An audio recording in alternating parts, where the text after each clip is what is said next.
श्रवणागया चक्षुरुन्मीलितं येन तस्मै श्रीगुरुवे नमः। श्रीचैतन्यमनोभीष्टं स्थापितं येन भूतले स्वयं रूपकदा मह्यं ददाति स्वपदान्तिकं। वन्देऽहं श्रीगुरु श्रीयुतापदकमलं श्रीगुरु वैष्णवं श्रीरूपं साग्रजातं सगणरघुनाथान्वितं तं सजीवं साद्वैतं सावधूतं वरिजनसहितं कृष्णचैतन्यदेवं श्रीराधा कृष्णपादां सगणललितां श्रीविशाखान्वितां हे कृष्ण करुणा सिंधु दीनबंधु जगत्पति गोपेश गोपिका कांता राधा कांता नमस्ते तप्त कांचन गौरांगी राधे वृंदावनेश्वरी कृष्णवान् श्रीदेवी प्रणमामि हरिप्रिय वंशकल्पतरुभ्यश्च कृपा सिन्धुभ्यः च पतितानां पावनेभ्यो वैष्णवेभ्यो नमो नमः। पंचतत्त्वात्मं कृष्णं भक्तरूपास्वरूपकं भक्तावतारं भक्ताख्यं नमामि भक्तिसिद्धि नित्यानन्दमहनमामि सर्वानन्दकरं परमहरिनाम वदन्ते मौलिशिरोमणि नमो महावदन्याय कृष्ण प्रेम प्रदाते कृष्णाय कृष्णाय नामने कृष्ण नमो ओम विष्णुपदाय कृष्ण पृष्ठाय भूतले श्रीमते भक्तिवेदांत स्वामिने नामने नमस्ते सारस्वती देवे गौरवाणी प्रचारण विशेषते शरण श्री कृष्ण चैतन्य प्रभु नित्यानंद श्री गौदाधरा श्रीवासादि गौर भक्तवृंद हरे कृष्ण कृष्ण कृष्ण हरे हरे हरे राम राम राम हरे गुरुवे गौरीचंद्राय राधिकाय तदले कृष्णाय कृष्ण भक्ताय तद्भक्ताय नमः। प्रभुपाद की जय। हरे कृष्ण माता जी। हरे कृष्ण प्रभु जी। സ്ക്രീനിൽ കാണാവോ? കാണാം. ഹരേ കൃഷ്ണ. എന്തെങ്കിലും പ്രശ്നം ഉണ്ടോ പറയണ? ചെറിയ മഴയൊക്കെ ഉള്ളതുകൊണ്ട് ചിലപ്പോൾ നെറ്റ്വർക്കിന് പ്രശ്നം വരും, അതുകൊണ്ടാണ്. ശരി പ്രഭുജി. ഹരേ കൃഷ്ണ.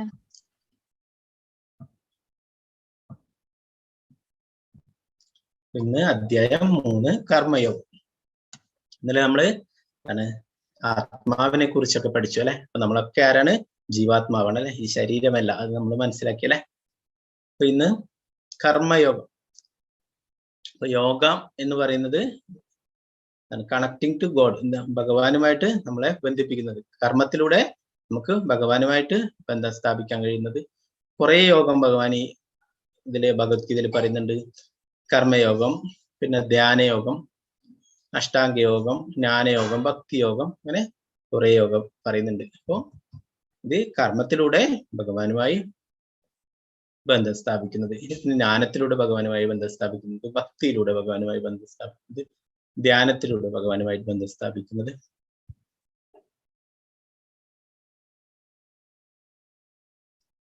അർജുന ഉവാച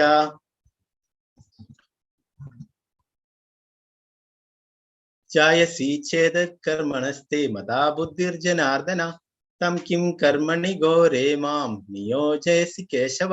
അർജുനൻ പറഞ്ഞു, ഹേ ജനാർദ്ദന, അല്ലയോ കേശവ, ഫലകാംക്ഷയോടെ ചെയ്യുന്നത് കർമ്മത്തെക്കാൾ ശ്രേഷ്ഠമാണ് ബുദ്ധി എന്ന് കരുതുന്നുവെങ്കിൽ അങ്ങെന്തിനാണ് എന്നെ ക്രൂരമായ യുദ്ധത്തിന് പ്രേരിപ്പിക്കുന്നത്?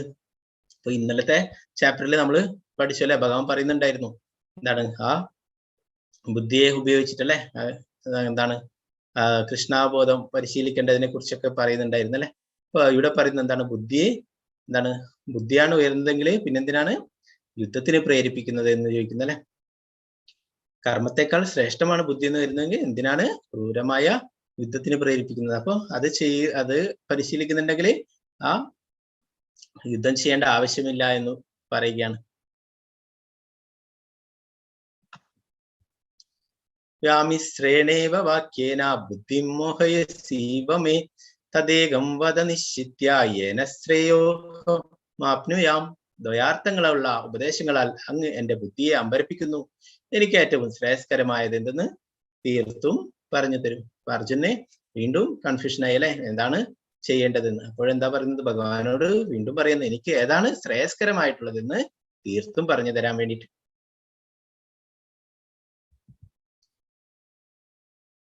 ന കർമ്മണാമനാരംഭ നൈഷ്കർമ്മ്യം പുരുഷോഷ്ണുതേ ന ച സന്യാസനാദേവ സിദ്ധിം സമധിഗച്ഛതി. കർമ്മം ചെയ്യാതിരിക്കുന്നത് കൊണ്ട് മാത്രം ആരും കർമ്മഫലങ്ങളിൽ നിന്ന് മുക്തരാവുന്നില്ല. സന്യാസം കൊണ്ട് മാത്രം ഒരാൾ പൂർണ്ണത നേടുകയുമില്ല. അപ്പൊ ഇവിടെ എന്താ പറയുന്നത്? കർമ്മം ചെയ്യാതിരിക്കുന്നതുകൊണ്ട് ആരും കർമ്മഫലങ്ങളിൽ നിന്ന് മുക്തരാവില്ല അല്ലെ. ആ കർമ്മഫലം അത് നമ്മളെ പിന്തുടരുക തന്നെ ചെയ്യും അല്ലെ. അത് എന്താണ്? ഒരിക്കലും കർമ്മം ചെയ്തിട്ടില്ല എന്ന് വെച്ചിട്ട് അത് ഇല്ലാതാവുന്നില്ല അല്ലെ. നമ്മള് എത്രയോ ജന്മങ്ങൾ എടുത്തിട്ടുണ്ട് അല്ലെ. നമ്മൾ ഇന്നലെയൊക്കെ പഠിച്ചു അല്ലെ. കുറെ ജന്മങ്ങൾ എടുത്തിട്ടുണ്ടായിരുന്നു അല്ലെ. അതിലൊക്കെ കർമ്മഫലങ്ങളുണ്ട്. അതൊക്കെയാണ് നമ്മൾ ഇപ്പോഴൊക്കെ അനുഭവിക്കുന്നത്. അതെന്താണ്, അത് പാകമായത് ആകാവത്തത് അങ്ങനെയൊക്കെ ഉണ്ട്. അപ്പൊ എന്താ പറയുന്നത്, സന്യാസം കൊണ്ട് മാത്രം ഒരാൾ പൂർണ്ണത നേടുകയുമില്ല. അപ്പൊ സന്യാസം കൊണ്ട് ഉദ്ദേശിക്കുന്നത് എന്താണ്, ഭൗതികമായിട്ടുള്ള വസ്തുക്കളോടൊക്കെ വിരക്തിയായിട്ട് ഭഗവാനെ എന്താണ് ആശ്രയിച്ച് മാത്രം ഭഗവാനെ മാത്രം ചിന്തിച്ചുകൊണ്ട് ആ ഭക്തിത സേവനത്തിൽ ഏർപ്പെട്ടുകൊണ്ട് ജീവിക്കാൻ വേണ്ടിയിട്ട് ഭൗതികമായിട്ടുള്ള വസ്തുക്കളൊക്കെ ഉപേക്ഷിച്ചിട്ട് പോകുന്നത്, അതിനോടൊക്കെ വിരക്തി വന്നിട്ട് പോകുന്നതാണ് അല്ലെ. അത് എന്താണ്, ആ വിരക്തി വന്നിട്ട് മനസ്സിൽ നിന്ന് അതൊക്കെ പോയിട്ടില്ലെങ്കിലോ അത് വീണ്ടും നമുക്ക് ആ ആഗ്രഹങ്ങളൊക്കെ അതിനോടൊക്കെ ആഗ്രഹങ്ങൾ തോന്നും അല്ലെ. അപ്പോ അതുകൊണ്ട് പറയുന്നത് എന്താണ്, സന്യാസം കൊണ്ട് പേരിനൊരു സന്യാസം കൊണ്ട് എന്താണ് പൂർണ്ണത നേടുകയില്ല അല്ലെ. അത് എന്തിനാണോ ഉദ്ദേശിക്കുന്നത് അത് പൂർണ്ണമായിട്ടും ഭഗവാനെ ഓർക്കാൻ വേണ്ടിയിട്ടൊക്കെയാണ്. ഇതൊക്കെ എപ്പോഴും ഭഗവാന്റെ സേവനത്തിൽ ഉൾപ്പെടാൻ വേണ്ടിയിട്ടാണ് ഈ ഭൗതിക വസ്തുക്കളൊക്കെ ഉപേക്ഷിച്ചിട്ട് പോകുന്നത്. കർമ്മേന്ദ്രിയാണി സംയമ്യ ആസ്തേ മനസാ സ്മരാൻ ഇന്ദ്രിയാർത്ഥാൻ വിമൂഢാത്മാ മിഥ്യാചാര സ ഉച്യതേ.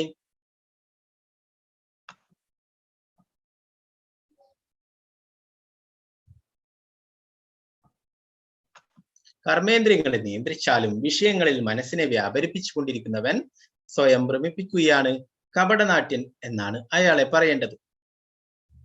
അപ്പൊ ഇവിടെ ഒരു സന്യാസിയെ കാണാം അല്ലെ. സന്യാസി കാവ്യ വസ്ത്രമൊക്കെ ഇട്ടിട്ടുണ്ട്, കയ്യില് കമണ്ടലും ഒക്കെ ഉണ്ട് അല്ലെ. എന്താ അദ്ദേഹത്തിന്റെ കയ്യിൽ വേറെന്താണുള്ളത്, ഒരു കയ്യില് സിഗരറ്റ് വലിച്ചുകൊണ്ടിരിക്കുന്ന അല്ലെ, ഒരു കയ്യില് മൊബൈൽ ഫോണിൽ സംസാരിച്ചുകൊണ്ടിരിക്കുന്ന അല്ലെ. അപ്പോ എന്താണ്, സന്യാസത്തിന്റെ ഈ കാവ്യ വസ്ത്രം ഇടുന്നതിന്റെ എന്താണ്, എല്ലാറ്റിനോടും എന്താണ് ഭൗതികമായിട്ടുള്ള വസ്തുക്കളോടൊക്കെ വിരക്തി വന്നിട്ടാണ്, എല്ലാ ഇന്ദ്രിയ ആസ്വാദനങ്ങളിൽ നിന്നൊക്കെ വിരക്തി വന്നിട്ടാണ് ഇങ്ങനെയുള്ള വേഷങ്ങൾ ധരിക്കുന്നത് അല്ലെ. അപ്പോ അത് യഥാർത്ഥത്തിൽ ആ ഉദ്ദേശത്തിലല്ലെങ്കിലോ അങ്ങനെ എന്താണ് മനസ്സിനെയും ഇന്ദ്രിയങ്ങളെയും ഒക്കെ ഭഗവാനിൽ സമർപ്പിച്ചല്ലേ. അത് നമ്മൾ ഇനി പഠിക്കും. നമ്മുടെ ശരീരം, വാക്ക്, മനസ്സ്, അത് മൂന്നും ഭഗവാന് സമർപ്പിച്ചുകൊണ്ടാണ് ഒരു സന്യാസി ആവുന്നത്. അപ്പൊ ഇദ്ദേഹം എന്താണ്, ഇദ്ദേഹത്തിന്റെ ഇന്ദ്രിയങ്ങളുടെ സംതൃപ്തിയാണ് അല്ലെ. സിഗരറ്റ് വലിക്കുമ്പോൾ അതിൽ നിന്നും എന്താണ് ഒരു സുഖം കിട്ടുന്നു അല്ലെ, അതിനു വേണ്ടിയിട്ട് സിഗരറ്റ് വലിക്കുന്നു. മൊബൈൽ ഫോണിൽ എന്താണ് പല കാര്യങ്ങളും ആവശ്യപ്പെടുന്നതിനൊക്കെ ആയിരിക്കും അല്ലെ. മൊബൈൽ ഫോൺ നമുക്ക് എന്തിനാണ്, നമ്മുടെ പല ആവശ്യങ്ങൾക്ക് വേണ്ടിയിട്ടാണ് അല്ലെ, അതിനൊക്കെ വിളിക്കും. അപ്പോ ആ ആഗ്രഹങ്ങളൊന്നും അദ്ദേഹത്തിന്റെ തീർന്നിട്ടില്ല അല്ലെ. അപ്പോ എന്താണ്, ഇങ്ങനെയുള്ള ആളെ എന്താണ് പറയുന്നത്, കപടനാട്യക്കാരൻ എന്നാണ് പറയേണ്ടതെന്ന് പറയുന്നത്. കർമ്മേന്ദ്രിയങ്ങളെ നിയന്ത്രിച്ചാലോ വിഷയങ്ങളിൽ മനസ്സിനെ വ്യാപരിച്ചു കൊണ്ടിരിക്കുന്നത് ഇദ്ദേഹം എന്താണ്, ആൾക്കാരുടെ നോട്ടത്തിൽ ഇദ്ദേഹം എന്താണ് ആ എല്ലാം ഇന്ദ്രിയങ്ങൾക്ക് എന്താണ് ഇന്ദ്രിയ ആസ്വാദനം, അതൊക്കെ ഭൗതികമായിട്ടുള്ള ആഗ്രഹങ്ങളൊക്കെ വിട്ടിട്ട് ഇങ്ങനെ വേഷം ധരിച്ചത്. എന്നാൽ അദ്ദേഹത്തിന്റെ മനസ്സിന്റെ ഉള്ളിൽ നിന്ന് അതൊക്കെ പോയിട്ടില്ല. അതുകൊണ്ടാണ് ഇങ്ങനെ സിഗരറ്റ് ഒക്കെ വലിക്കുന്നത് അല്ലെ. അപ്പോ അങ്ങനെയുള്ള ആളെ കപടനാട്യക്കാരൻ എന്ന് പറയുന്നത് അല്ലെ. ഇത് ഇന്നോ ഇന്നലെ തുടങ്ങിയല്ലേ, പണ്ട് മുതലേ ഉണ്ട്. എന്താണ് ആ കള്ള സന്യാസിയൊക്കെ നമുക്കറിയാം അല്ലെ. ആരാണ്, സീതാദേവിയെ തട്ടിക്കൊണ്ടുപോകാനായിട്ട് രാവണൻ ഉണ്ടായിരുന്നു അല്ലെ. ആദ്യമായിട്ട് കപട സന്യാസിയായിട്ട് വന്നിട്ടുള്ളത് രാവണൻ തന്നെയായിരുന്നു അല്ലെ. അപ്പൊ അത് ഇന്നും തുടർന്നുകൊണ്ടേയിരിക്കുന്നു. ഇങ്ങനെയുള്ള ആൾക്കാരെ നമുക്ക് കാണാൻ സാധിക്കും. ഭഗവാൻ അവരെ പറയുന്നു കപടനാട്യക്കാരൻ എന്നാണ്.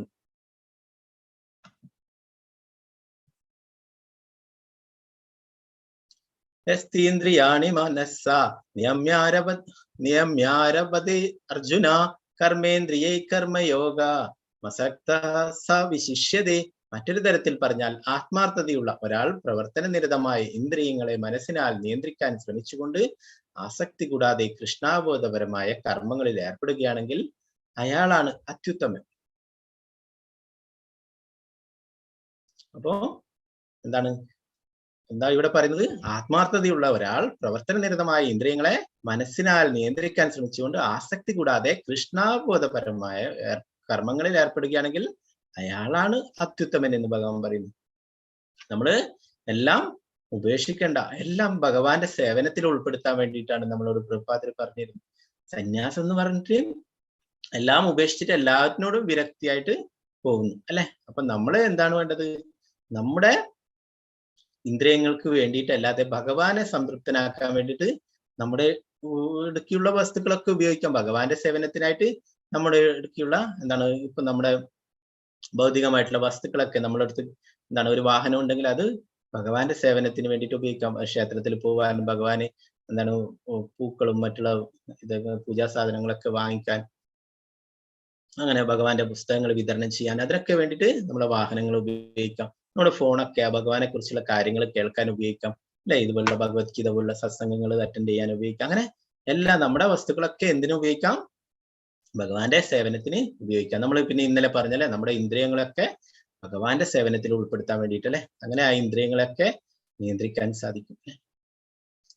അപ്പൊ ഇവിടെ എന്താണ്, ഗൃഹസ്ഥന്മാരും അവരെന്താണ്, അവരും എന്താണ് ഭഗവാന്റെ സേവനങ്ങൾ ചെയ്യുന്നു. അവര് എല്ലാം ഭഗവാനെ മുൻനിർത്തിക്കൊണ്ട് ചെയ്യുന്നു. അവര് സന്യാസിയായിട്ട് എല്ലാറ്റിനോടും വിരക്തി വന്നിട്ട് എല്ലാം ഉപേക്ഷിച്ചിട്ട് പോകുന്നില്ല. അവര് എന്താണ് ഗൃഹസ്ഥ ആശ്രമം എന്ന് പറഞ്ഞിട്ട്, എന്താണ് ആശ്രമം എന്ന് പറഞ്ഞാൽ എന്താണ്, ആ ഭഗവാനെ മുൻനിർത്തിക്കൊണ്ട് എന്താണ് ആ കുടുംബമായിട്ട് ജീവിക്കുന്നത്. അപ്പൊ ഗൃഹമേദ്യമുണ്ട്, ഗൃഹസ്ഥാശ്രമിയുണ്ട്. ഗൃഹസ്ഥാശ്രമി എന്ന് പറഞ്ഞു കഴിഞ്ഞാല് എല്ലാം ഭഗവാനെ മുൻനിർത്തിക്കൊണ്ടിട്ട് എല്ലാ കാര്യങ്ങളും ചെയ്യും, എല്ലാം ഭഗവാനെ സമർപ്പിച്ചുകൊണ്ട്, എല്ലാം ഭഗവാനെ മുൻനിർത്തിക്കൊണ്ട് ചെയ്യുന്നു. മറ്റേ ഗൃഹമേദ്യോ, അദ്ദേഹം എല്ലാം എന്റേതാണ് എന്നുള്ള ആ വിചാരത്തിൽ, എന്റെ കാറ്, എന്റെ വീട്, എന്റെ സമ്പാദ്യം, അതൊക്കെ എന്റേതെന്ന് കരുതിയിട്ട് അദ്ദേഹം ജീവിക്കുന്നു. അത് ഗൃഹമേദി. ഗൃഹസ്ഥാശ്രമി എന്താണ്, എല്ലാം ഭഗവാന്റേതാണ്. അപ്പൊ എല്ലാം ഭഗവാനെ സമർപ്പിച്ചുകൊണ്ട് ചെയ്യുന്നത് നമ്മൾ പഠിക്കും. എന്താണ് 9ാമത്തെ അധ്യായത്തില് പറയുന്നുണ്ട്,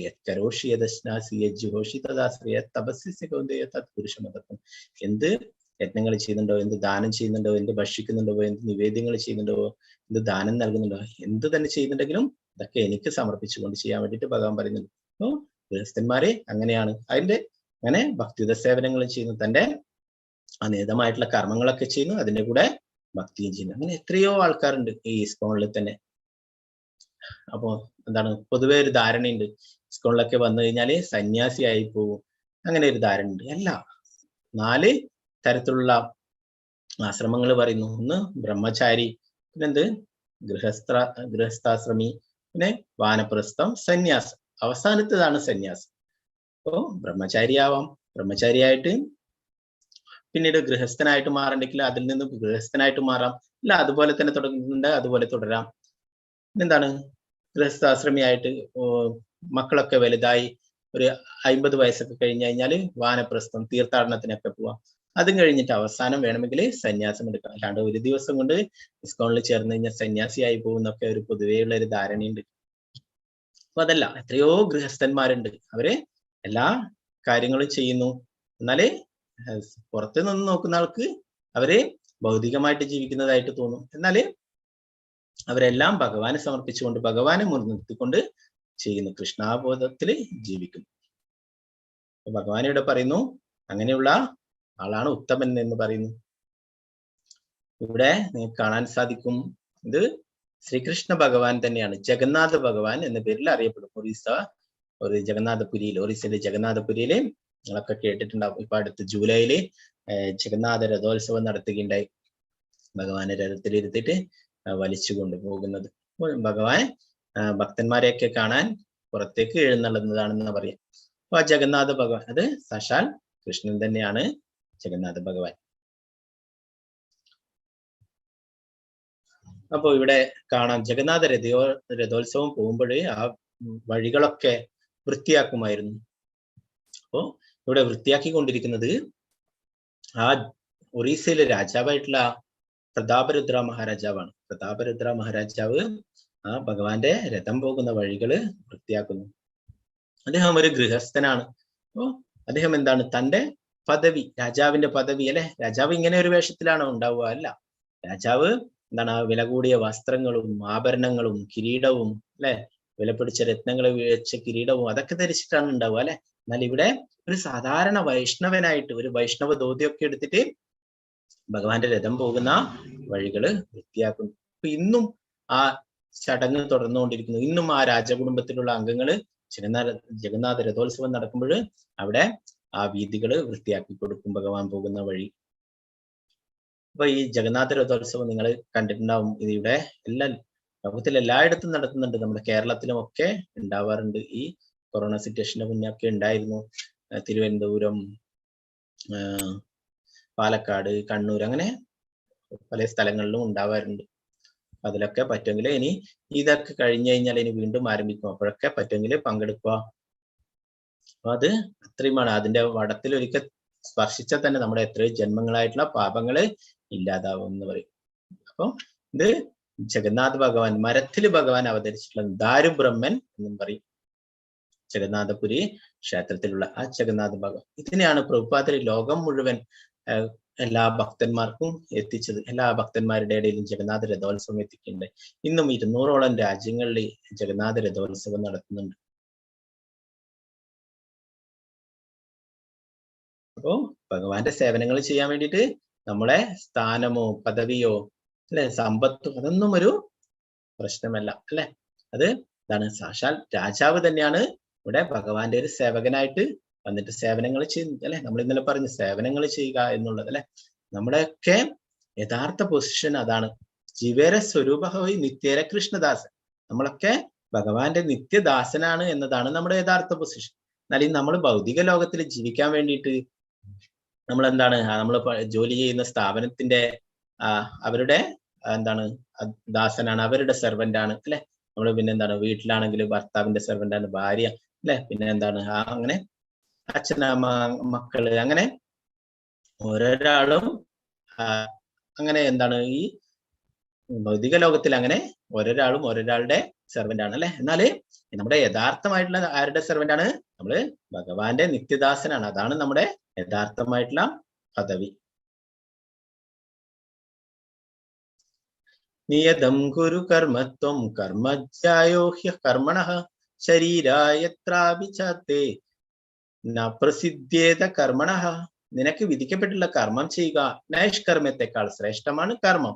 കർമ്മം ചെയ്യാതെ സ്വന്തം ശരീരം നിലനിർത്താൻ പോലും ആർക്കും സാധ്യമല്ല. അപ്പോ ഭഗവാനോട് അർജുനനോട് പറയുന്നു, നിനക്ക് വിധിക്കപ്പെട്ടിട്ടുള്ള കർമ്മം ചെയ്യുക. കർമ്മം ചെയ്യാതിരിക്കുന്നതിനേക്കാളും ശ്രേഷ്ഠമാണ് കർമ്മം ചെയ്യുക എന്നുള്ളത് അല്ലെ. കർമ്മം ചെയ്യാതെ സ്വന്തം ശരീരം പോലും നിലനിർത്താൻ ആർക്കും സാധ്യമല്ല. നമുക്ക് ഈ ഭൗതിക ലോകത്തിൽ ജീവിക്കണമെങ്കിൽ എന്താണ്, കർമ്മം ചെയ്തേ മതിയാവുള്ളൂ അല്ലെ. എന്തെങ്കിലുമായിട്ട് കർമ്മം ചെയ്തേ മതിയാവുള്ളൂ അല്ലെ. അപ്പൊ അതിന്റെ കൂടെ തന്നെ എന്താണ്, നമ്മൾ ഇന്നലെ പറഞ്ഞല്ലേ ഭഗവാന് വേണ്ടിയിട്ട് കർമ്മം ചെയ്യുക, നമ്മൾ അതിന്റെ ഫലത്തെ ആഗ്രഹിക്കാതിരിക്കുക എന്ന് ഭഗവാൻ പറഞ്ഞിട്ടുണ്ടായിരുന്നു അല്ലെ. അപ്പൊ ഇവിടെ കാണാം, ഇവിടെ ഈ പഴയൊരു ഫോട്ടോമാണ്. ഇതിൽ കാണാം ഒരു താടിയൊക്കെ വെച്ചിട്ടുള്ള വ്യക്തിയെ. ഇദ്ദേഹം ശ്രീല പ്രഭുപാദരുടെ ഗുരു ഭക്തി സിദ്ധാന്ത സരസ്വതി ഠാക്കൂർ, അദ്ദേഹത്തിന്റെ പിതാവാണ്. അദ്ദേഹത്തിന്റെ പേര് ഭക്തി വിനോദ ഠാക്കൂർ എന്നാണ്. അന്നത്തെ ബ്രിട്ടീഷ് ഭരണകാലത്ത് ഒറീസയിലെ മജിസ്ട്രേറ്റ് ആയിരുന്നു അദ്ദേഹം. അവർക്കൊക്കെ ബ്രിട്ടീഷുകാർക്കൊക്കെ വളരെ പ്രധാനപ്പെട്ട വ്യക്തിയായിരുന്നു. അദ്ദേഹത്തിന്റെ വീട്ടിലേക്ക് സ്വന്തമായിട്ട് റെയിൽപാത വരെ ഉണ്ടാക്കി കൊടുത്തിട്ടുണ്ടായിരുന്നു. അപ്പൊ ഇദ്ദേഹം എന്താണ്, ഒരു ഗൃഹസ്ഥനാണ്, കുടുംബനാഥനാണ്. അപ്പൊ ഗൃഹസ്ഥനാണ്. അപ്പൊ അതിന്റെ കൂടെ തന്നെ തന്റെ ജോലിയും ചെയ്യുന്നു, ഭഗവാന്റെ സേവനങ്ങളും ചെയ്യുന്നു, കൃഷ്ണാബോധ പ്രവർത്തനങ്ങളും ചെയ്യുന്നു. അദ്ദേഹം ധാരാളം എന്താണ് ഭഗവാനെ സംബന്ധിച്ചിട്ടുള്ള ധാരാളം ഗ്രന്ഥങ്ങൾ എഴുതിയിട്ടുണ്ട്. ധാരാളം പുസ്തകങ്ങള് വിദേശ രാജ്യങ്ങളിലൊക്കെ വിതരണം ചെയ്തിട്ടുണ്ട്. അപ്പൊ കുറെ കാര്യങ്ങൾ ചെയ്തു. തന്റെ ആ പദവി എന്താണ്, ആ മജിസ്ട്രേറ്റിന്റെ പദവി അല്ലെ, പിന്നെ എന്താണ് ബ്രിട്ടീഷുകാരുടെ ഉള്ള ആ സ്വാധീനം, അതൊക്കെ കൃഷ്ണാബോധം പ്രചരിപ്പിക്കാനായിട്ട് അദ്ദേഹം ഉപയോഗിക്കുകയുണ്ടായി. അപ്പോ കോടതിയിൽ മജിസ്ട്രേറ്റ് ആയിട്ട് വർക്ക് ചെയ്യും, വീട്ടിൽ വന്നിട്ടാകുമ്പോൾ ഭഗവാനെ കുറിച്ചുള്ള ധാരാളം ഗ്രന്ഥങ്ങളൊക്കെ എഴുതും, കൃഷ്ണാബോധപരമായ പ്രവർത്തനങ്ങൾ നടത്തും. അതിന്റെ കൂടെ തന്നെ കുടുംബജീവിതവും നയിച്ചിരുന്നു.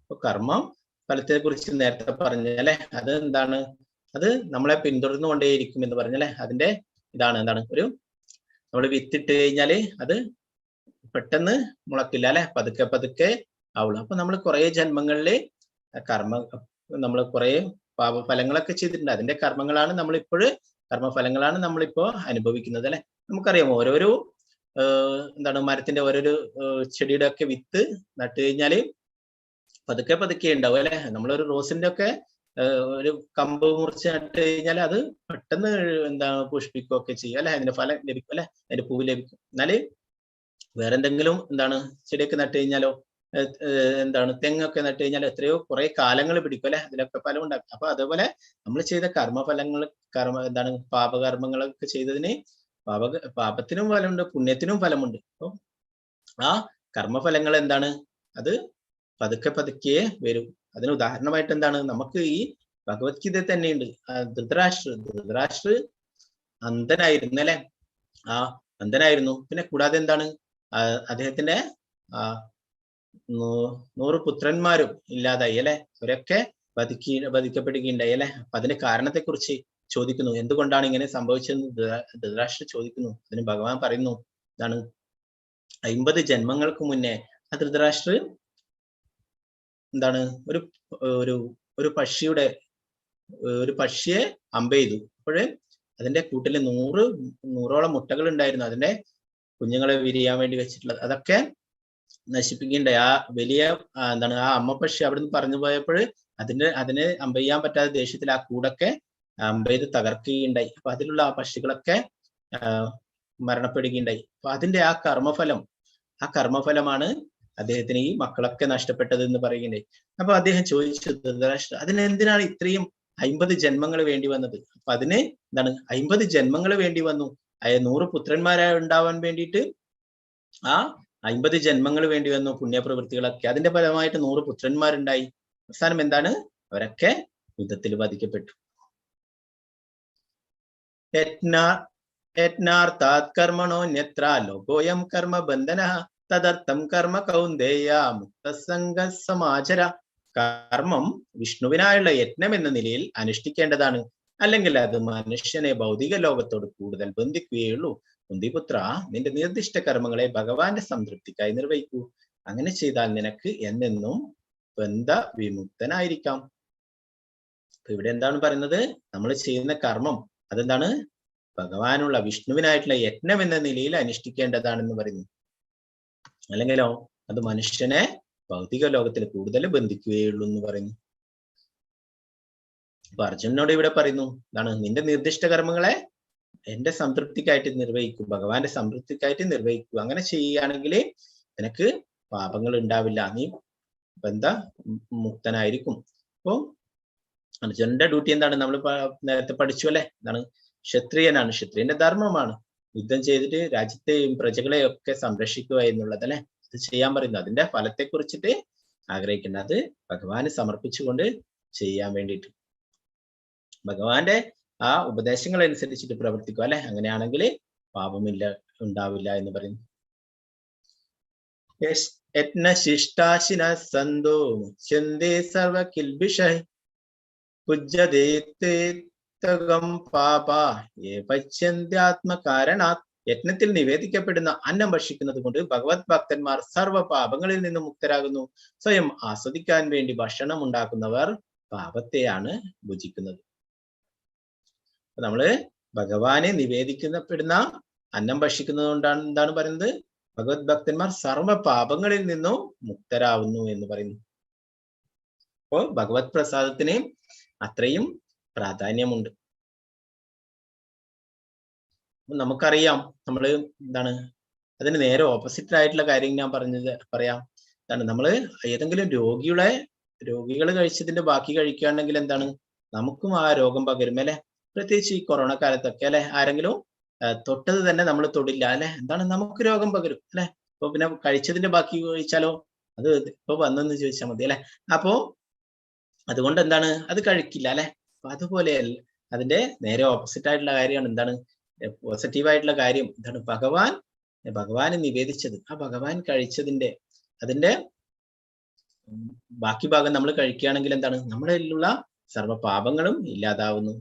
നമ്മൾ ഇന്നലെയൊക്കെ പഠിച്ചു അല്ലെ, ഭഗവാന് ഷഡ് ഐശ്വര്യങ്ങളും ഉള്ളതൊക്കെ അല്ലെ, അതൊക്കെ നമുക്കും ലഭിക്കുന്നു. കുറച്ച് ഭാഗങ്ങളായിട്ട് നമ്മുടെ പാപങ്ങളൊക്കെ ഇല്ലാതാവുകയും ചെയ്തു. ഭഗവത് പ്രസാദം അത്രയും എന്താണ് പ്രധാനപ്പെട്ടതാണ്. ഇസ്കോൺ ക്ഷേത്രങ്ങളിലൊക്കെ പോയിട്ടുള്ളവർക്കൊക്കെ അറിയാം അല്ലെ. ഇവിടെയൊക്കെ ഇപ്പൊ എന്തെങ്കിലും ആയിട്ട് പ്രസാദം ഉണ്ടാവും, അവിടെ സന്ദർശിക്കുന്ന ഭക്തന്മാർക്കൊക്കെ കൊടുക്കും. ഒന്നുമില്ല, ഭഗവാന്റെ ചരണാമൃതം, എന്തെങ്കിലും ചെറിയ പ്രസാദങ്ങൾ ഉണ്ടാവും. പ്രഭാതരെ പണ്ടേ ചെറിയ കുട്ടികൾക്കും അവർക്കൊക്കെ പ്രസാദം കൊടുക്കും. അതിനായിട്ട് അവര് വരും പ്രഭാതരെ കാണാനായിട്ട്. അപ്പൊ വേറെന്താണ് ഇവിടെ പറയുന്നത്, ഇപ്പൊ നമ്മള് നേരത്തെ പറഞ്ഞില്ലേ, എന്താണ്, ആ ഭഗവാന് നമ്മൾ എന്ത് എന്താണ് നമ്മൾ എന്ത് നിവേദിക്കുന്നുണ്ടോ, എന്ത് ഭക്ഷിക്കുന്നുണ്ടോ അതൊക്കെ ഭഗവാന് സമർപ്പിച്ചുകൊണ്ട് കഴിക്കാൻ വേണ്ടിയിട്ട് ഭഗവാൻ പറയുന്നു. ഭഗവാൻ ആദ്യം സമർപ്പിച്ചിട്ട് പിന്നീട് നമ്മൾ അത് പ്രസാദമായിട്ട് സ്വീകരിക്കാൻ വേണ്ടിയിട്ട്. അപ്പോ അല്ലെങ്കിലോ സ്വയം ആസ്വദിക്കാൻ വേണ്ടിയിട്ട് മാത്രം ഭക്ഷണം ഉണ്ടാക്കുന്നവർ പാപത്തെയാണ് ഭുജിക്കുന്നത്. ഞാൻ പറയുന്നതല്ല, ഭഗവാൻ പറയുന്നതാ. അപ്പൊ നമ്മള് സ്വയം നമ്മുടെ നാവിനെ ആസ്വദിക്കാൻ വേണ്ടിയിട്ട്, നാവിന്റെ സംതൃപ്തിക്ക് വേണ്ടിയിട്ട്, ഇന്ദ്രിയങ്ങളെ തൃപ്തിപ്പെടുത്താൻ വേണ്ടിയിട്ട് ഭക്ഷണം ഉണ്ടാക്കുകയാണെങ്കിൽ പാപത്തെയാണ് ഭുജിക്കുന്നത് എന്ന് പറയും. അപ്പൊ ഇസ്കോൺ ക്ഷേത്രങ്ങളിൽ കുറെ വിഭവങ്ങളൊക്കെ ഉണ്ടാക്കിയിട്ട് ഇതൊക്കെ ഒരു തുളസി ഇല ഇട്ടിട്ട് ഭഗവാനെ സമർപ്പിക്കുന്നു. ഭഗവാൻ എല്ലാം സ്വീകരിക്കും. ഭഗവാൻ അതാണ് പറഞ്ഞത്, നിങ്ങൾ എന്ത് ഭക്ഷിക്കുന്നുണ്ടോ, എന്ത് നിവേദിക്കുന്നുവോ ഒക്കെ എനിക്ക് സമർപ്പിച്ചിട്ട്. അപ്പൊ നമ്മൾ കഴിക്കുന്നതൊക്കെ ഭഗവാൻ ആദ്യം നിവേദിച്ചിട്ട് നമ്മൾ സ്വീകരിക്കണം. അങ്ങനെയാണെങ്കിൽ അത് പ്രസാദമായിട്ട് മാറും അല്ലെ. അല്ലെങ്കിൽ നമ്മൾ എന്താണ് പാപത്തെയാണ് ഭുജിക്കുന്നത് എന്ന് പറഞ്ഞു. അപ്പൊ എന്തുകൊണ്ടാണത്? എല്ലാം ഭഗവാന്റേതാണ് അല്ലെ. ഈ ലോകത്തിലുള്ള സർവ്വതും ഭഗവാന്റേതാണ്. അതിന്റെ ഉടമയാരാണ്? ഭഗവാനാണ് അല്ലെ. നമ്മളിപ്പോ ഒരു സ്ഥാപനത്തിൽ ജോലി ചെയ്യുന്നു. അപ്പൊ നമ്മൾ എന്താണ് കുറെ ആ സ്ഥാപനത്തിന്റെ ക്യാഷ് ഒക്കെ നമ്മളെ കയ്യിൽ കിട്ടും അല്ലെ. അപ്പൊ നമ്മൾ എന്താ ചെയ്യുക? അത് നമ്മൾ സ്വന്തം പോക്കറ്റിൽ ഇട്ടിട്ട് കൊണ്ടുപോയില്ല അല്ലെ. അതൊക്കെ അതിന്റെ ഓണർക്ക് കൊടുക്കും അല്ലെ. അങ്ങനെയാണ് വേണ്ടത്. അല്ലെങ്കിൽ നമ്മൾ എന്തായി? കള്ളനായി അല്ലെ. അപ്പൊ അതുപോലെ തന്നെ നമ്മള് ഭഗവാന്റേതാണ് ഇതൊക്കെ. അപ്പൊ നമ്മള് ഭഗവാന് കൊടുക്കാതെ നമ്മള് കഴിക്കുകയാണെങ്കിൽ എന്താണ്? പാപത്തെയാണ് ഭുജിക്കുന്നത് എന്ന് പറയുന്നു. അപ്പൊ എല്ലാം ഭഗവാന് സമർപ്പിച്ചിട്ട് നമ്മൾ സ്വീകരിക്കുകയാണെങ്കിൽ പ്രസാദമാവും. അത് നമ്മുടെ പാപങ്ങളൊക്കെ ഇല്ലാതാക്കും അല്ലെ. കഴിഞ്ഞ ക്ലാസ്സിൽ പറഞ്ഞു ഭഗവാൻ ഇതിന്റെ ഒന്നും ആവശ്യമില്ല. ഭഗവാൻ അവിടെ ഗോലോക വൃന്ദാവനത്തിൽ എല്ലാം ഉണ്ട് അല്ലെ. എല്ലാം കൊണ്ടും സമൃദ്ധമാണ്. യാതൊന്നിന്റെയും ആവശ്യമില്ല. എന്നാല് എന്താണ് നമ്മള് സമർപ്പിക്കുന്ന എന്ത് തന്നെ ആയാലും ഭഗവാൻ ഇനി 9ാമത്തെ അധ്യായത്തിൽ പറയുന്നു, പത്രം പുഷ്പം ഫലം തോയം രോമ ഭക്തി പ്രേഷിതം ഭക്തി പ്രഹൃതം അശ്നാമി പ്രേതാത്മന എന്ന് പറയുന്നത്. ഞാനത് സ്വീകരിക്കും എന്ന് പറയുന്നത് സ്നേഹത്തോടും ഭക്തിയോടും കൂടി ഒരു തുളസി ഇലയോ ഒരു പഴമോ അല്പം ജലമോ ഒരു പൂവോ എന്ത് തന്നെ സമർപ്പിച്ചാലും സ്നേഹത്തോടും ഭക്തിയോടും കൂടി സമർപ്പിക്കുകയാണെങ്കിൽ ഭഗവാൻ അത് സ്വീകരിക്കുമെന്ന് എന്താണ് ഭഗവാൻ പറയുന്നുണ്ട് 9ാമത്തെ അധ്യായത്തിൽ 26ാമത്തെ ശ്ലോകത്തിൽ. അപ്പൊ അത് എന്താണ് നേരത്തെ തന്നെ പറഞ്ഞത് എന്താണ്? ആർക്കെങ്കിലും എന്താണ് ഭഗവാൻ അങ്ങനെ സമർപ്പിക്കണമെന്ന് ആരെങ്കിലും മനസ്സുള്ള ആളുണ്ടെങ്കിൽ ഇപ്പോഴേ അത് ചെയ്തു തുടങ്ങിക്കോട്ടെ എന്ന് വിചാരിച്ചിട്ട് ഞാൻ ഇപ്പോഴേ മുൻകൂട്ടി പറഞ്ഞതാണ്. നമ്മൾ എന്ത് തന്നെ സമർപ്പിക്കുന്നുണ്ടെങ്കിലും അത് ഒരു തുളസിയില ഇട്ടിട്ട് ഭഗവാനെ സമർപ്പിക്കുക. എന്താണ് ഭഗവാന് ഏറ്റവും പ്രിയപ്പെട്ടതാണ് തുളസിയില. അപ്പൊ ആ ഒരു തുളസിയില എന്താണ് ഇട്ടിട്ട് കഴുകിയിട്ട് വെള്ളത്തിലിട്ടിട്ട് അല്ലെങ്കിൽ ഒരു പഴം എന്തെങ്കിലും ഒരു ഫ്രൂട്ട്സ് അതിന് കഴുകിയിട്ട് ഒരു തുളസിയില വെച്ച് സമർപ്പിക്കാം. അല്ല ഇതുപോലുള്ള വിഭവങ്ങളൊക്കെ ഉണ്ടാക്കിയിട്ട് സമർപ്പിക്കാൻ പറ്റുമെങ്കിൽ അതും ചെയ്യാം. സ്പൂണിലെ എല്ലാ വിഭവങ്ങളും ഉണ്ടാക്കിയിട്ട് സമർപ്പിക്കും. അപ്പൊ ഭഗവാന് നിവേദ്യങ്ങൾ ഉണ്ടാക്കുമ്പോൾ ഉള്ളി വെളുത്തുള്ളി അത് ചേർക്കില്ല അല്ലെ. അതെന്താണ്? അത് താമസിക ഗുണത്തിലുള്ളതാണ്. അതിനെ കുറിച്ചൊക്കെ നമ്മൾ പിന്നെ വീണ്ടും പഠിക്കും ഡീറ്റെയിൽ ആയിട്ട്. അപ്പൊ അത് തമോ ഗുണത്തിൽ വരുന്നത്, അതുകൊണ്ട് അത് ചേർക്കില്ല. പിന്നെ നമ്മൾ ടേസ്റ്റ് ചെയ്ത് നോക്കാൻ പറ്റില്ല അല്ലെ. നമ്മൾ വീടുകളിലൊക്കെ കുക്ക് ചെയ്യുമ്പോൾ നമ്മൾ അതിന്റെ ഉപ്പുണ്ടോ എരിവുണ്ടോ എന്നൊക്കെ നമ്മൾ ടേസ്റ്റ് ചെയ്യുക അല്ലെ. അപ്പൊ അങ്ങനെ ചെയ്യരുത്. ഭഗവാന് നിവേദിക്കുന്നതാകുമ്പോൾ ഭഗവാനാണ് ആദ്യം അത് ടേസ്റ്റ് ചെയ്യേണ്ടത്, നമ്മൾ ചെയ്യരുത്. അപ്പൊ അങ്ങനെ നമുക്ക് ഉണ്ടാക്കിയിട്ടാകുമ്പോൾ എന്താണ് ഒരു നല്ല പുതിയ പാത്രത്തില് ഭഗവാനെ നിവേദിക്കാം. ഭഗവാൻ സ്വീകരിക്കും. ഭഗവാൻ പറയുന്ന അശ്നാമി പ്രേതാത്മന. പ്രഭാതരെടുത്ത് ചോദിക്കണ്ടായി, നിങ്ങൾ ഇതെങ്ങനെ കുറെ വിഭവങ്ങളൊക്കെ ഉണ്ടാക്കിയിട്ട് കർട്ടനൊക്കെ ഇട്ട് മണിയൊക്കെ അടിച്ചു കഴിഞ്ഞാൽ ഇത് ഭഗവാൻ സ്വീകരിക്കുമോ എന്ന് ചോദിക്കേണ്ടായ ഒരു പത്രക്കാരൻ. പ്രഭാതർ പറഞ്ഞു, എനിക്ക് ഭഗവാന്റെ വാക്കുകളിൽ വിശ്വാസമുണ്ട്. ഭഗവാൻ പറയുന്നു അശ്നാമി പ്രേതാത്മന, ഞാൻ അത് സ്വീകരിക്കുമെന്ന് ഭഗവാൻ പറയുന്നു. ഭഗവാന്റെ വാക്കുകളിൽ എനിക്ക് വിശ്വാസമുണ്ട്, ഭഗവാൻ സ്വീകരിക്കുമെന്ന് പറയുകയുണ്ടായി പ്രഭാതര്. നമുക്കും ആ പൂർണ്ണ വിശ്വാസം ഉണ്ടാവും. ഏകാദശി ദിവസങ്ങളൊക്കെ എന്താണ് ഫ്രൂട്ട്സ് ഒക്കെ ഭഗവാനെ ഓഫർ ചെയ്യാം. കുറെ പഴങ്ങളൊക്കെ തുളസി ഇല സമർപ്പിച്ചിട്ട് ഭഗവാനെ നിവേദിക്കാം.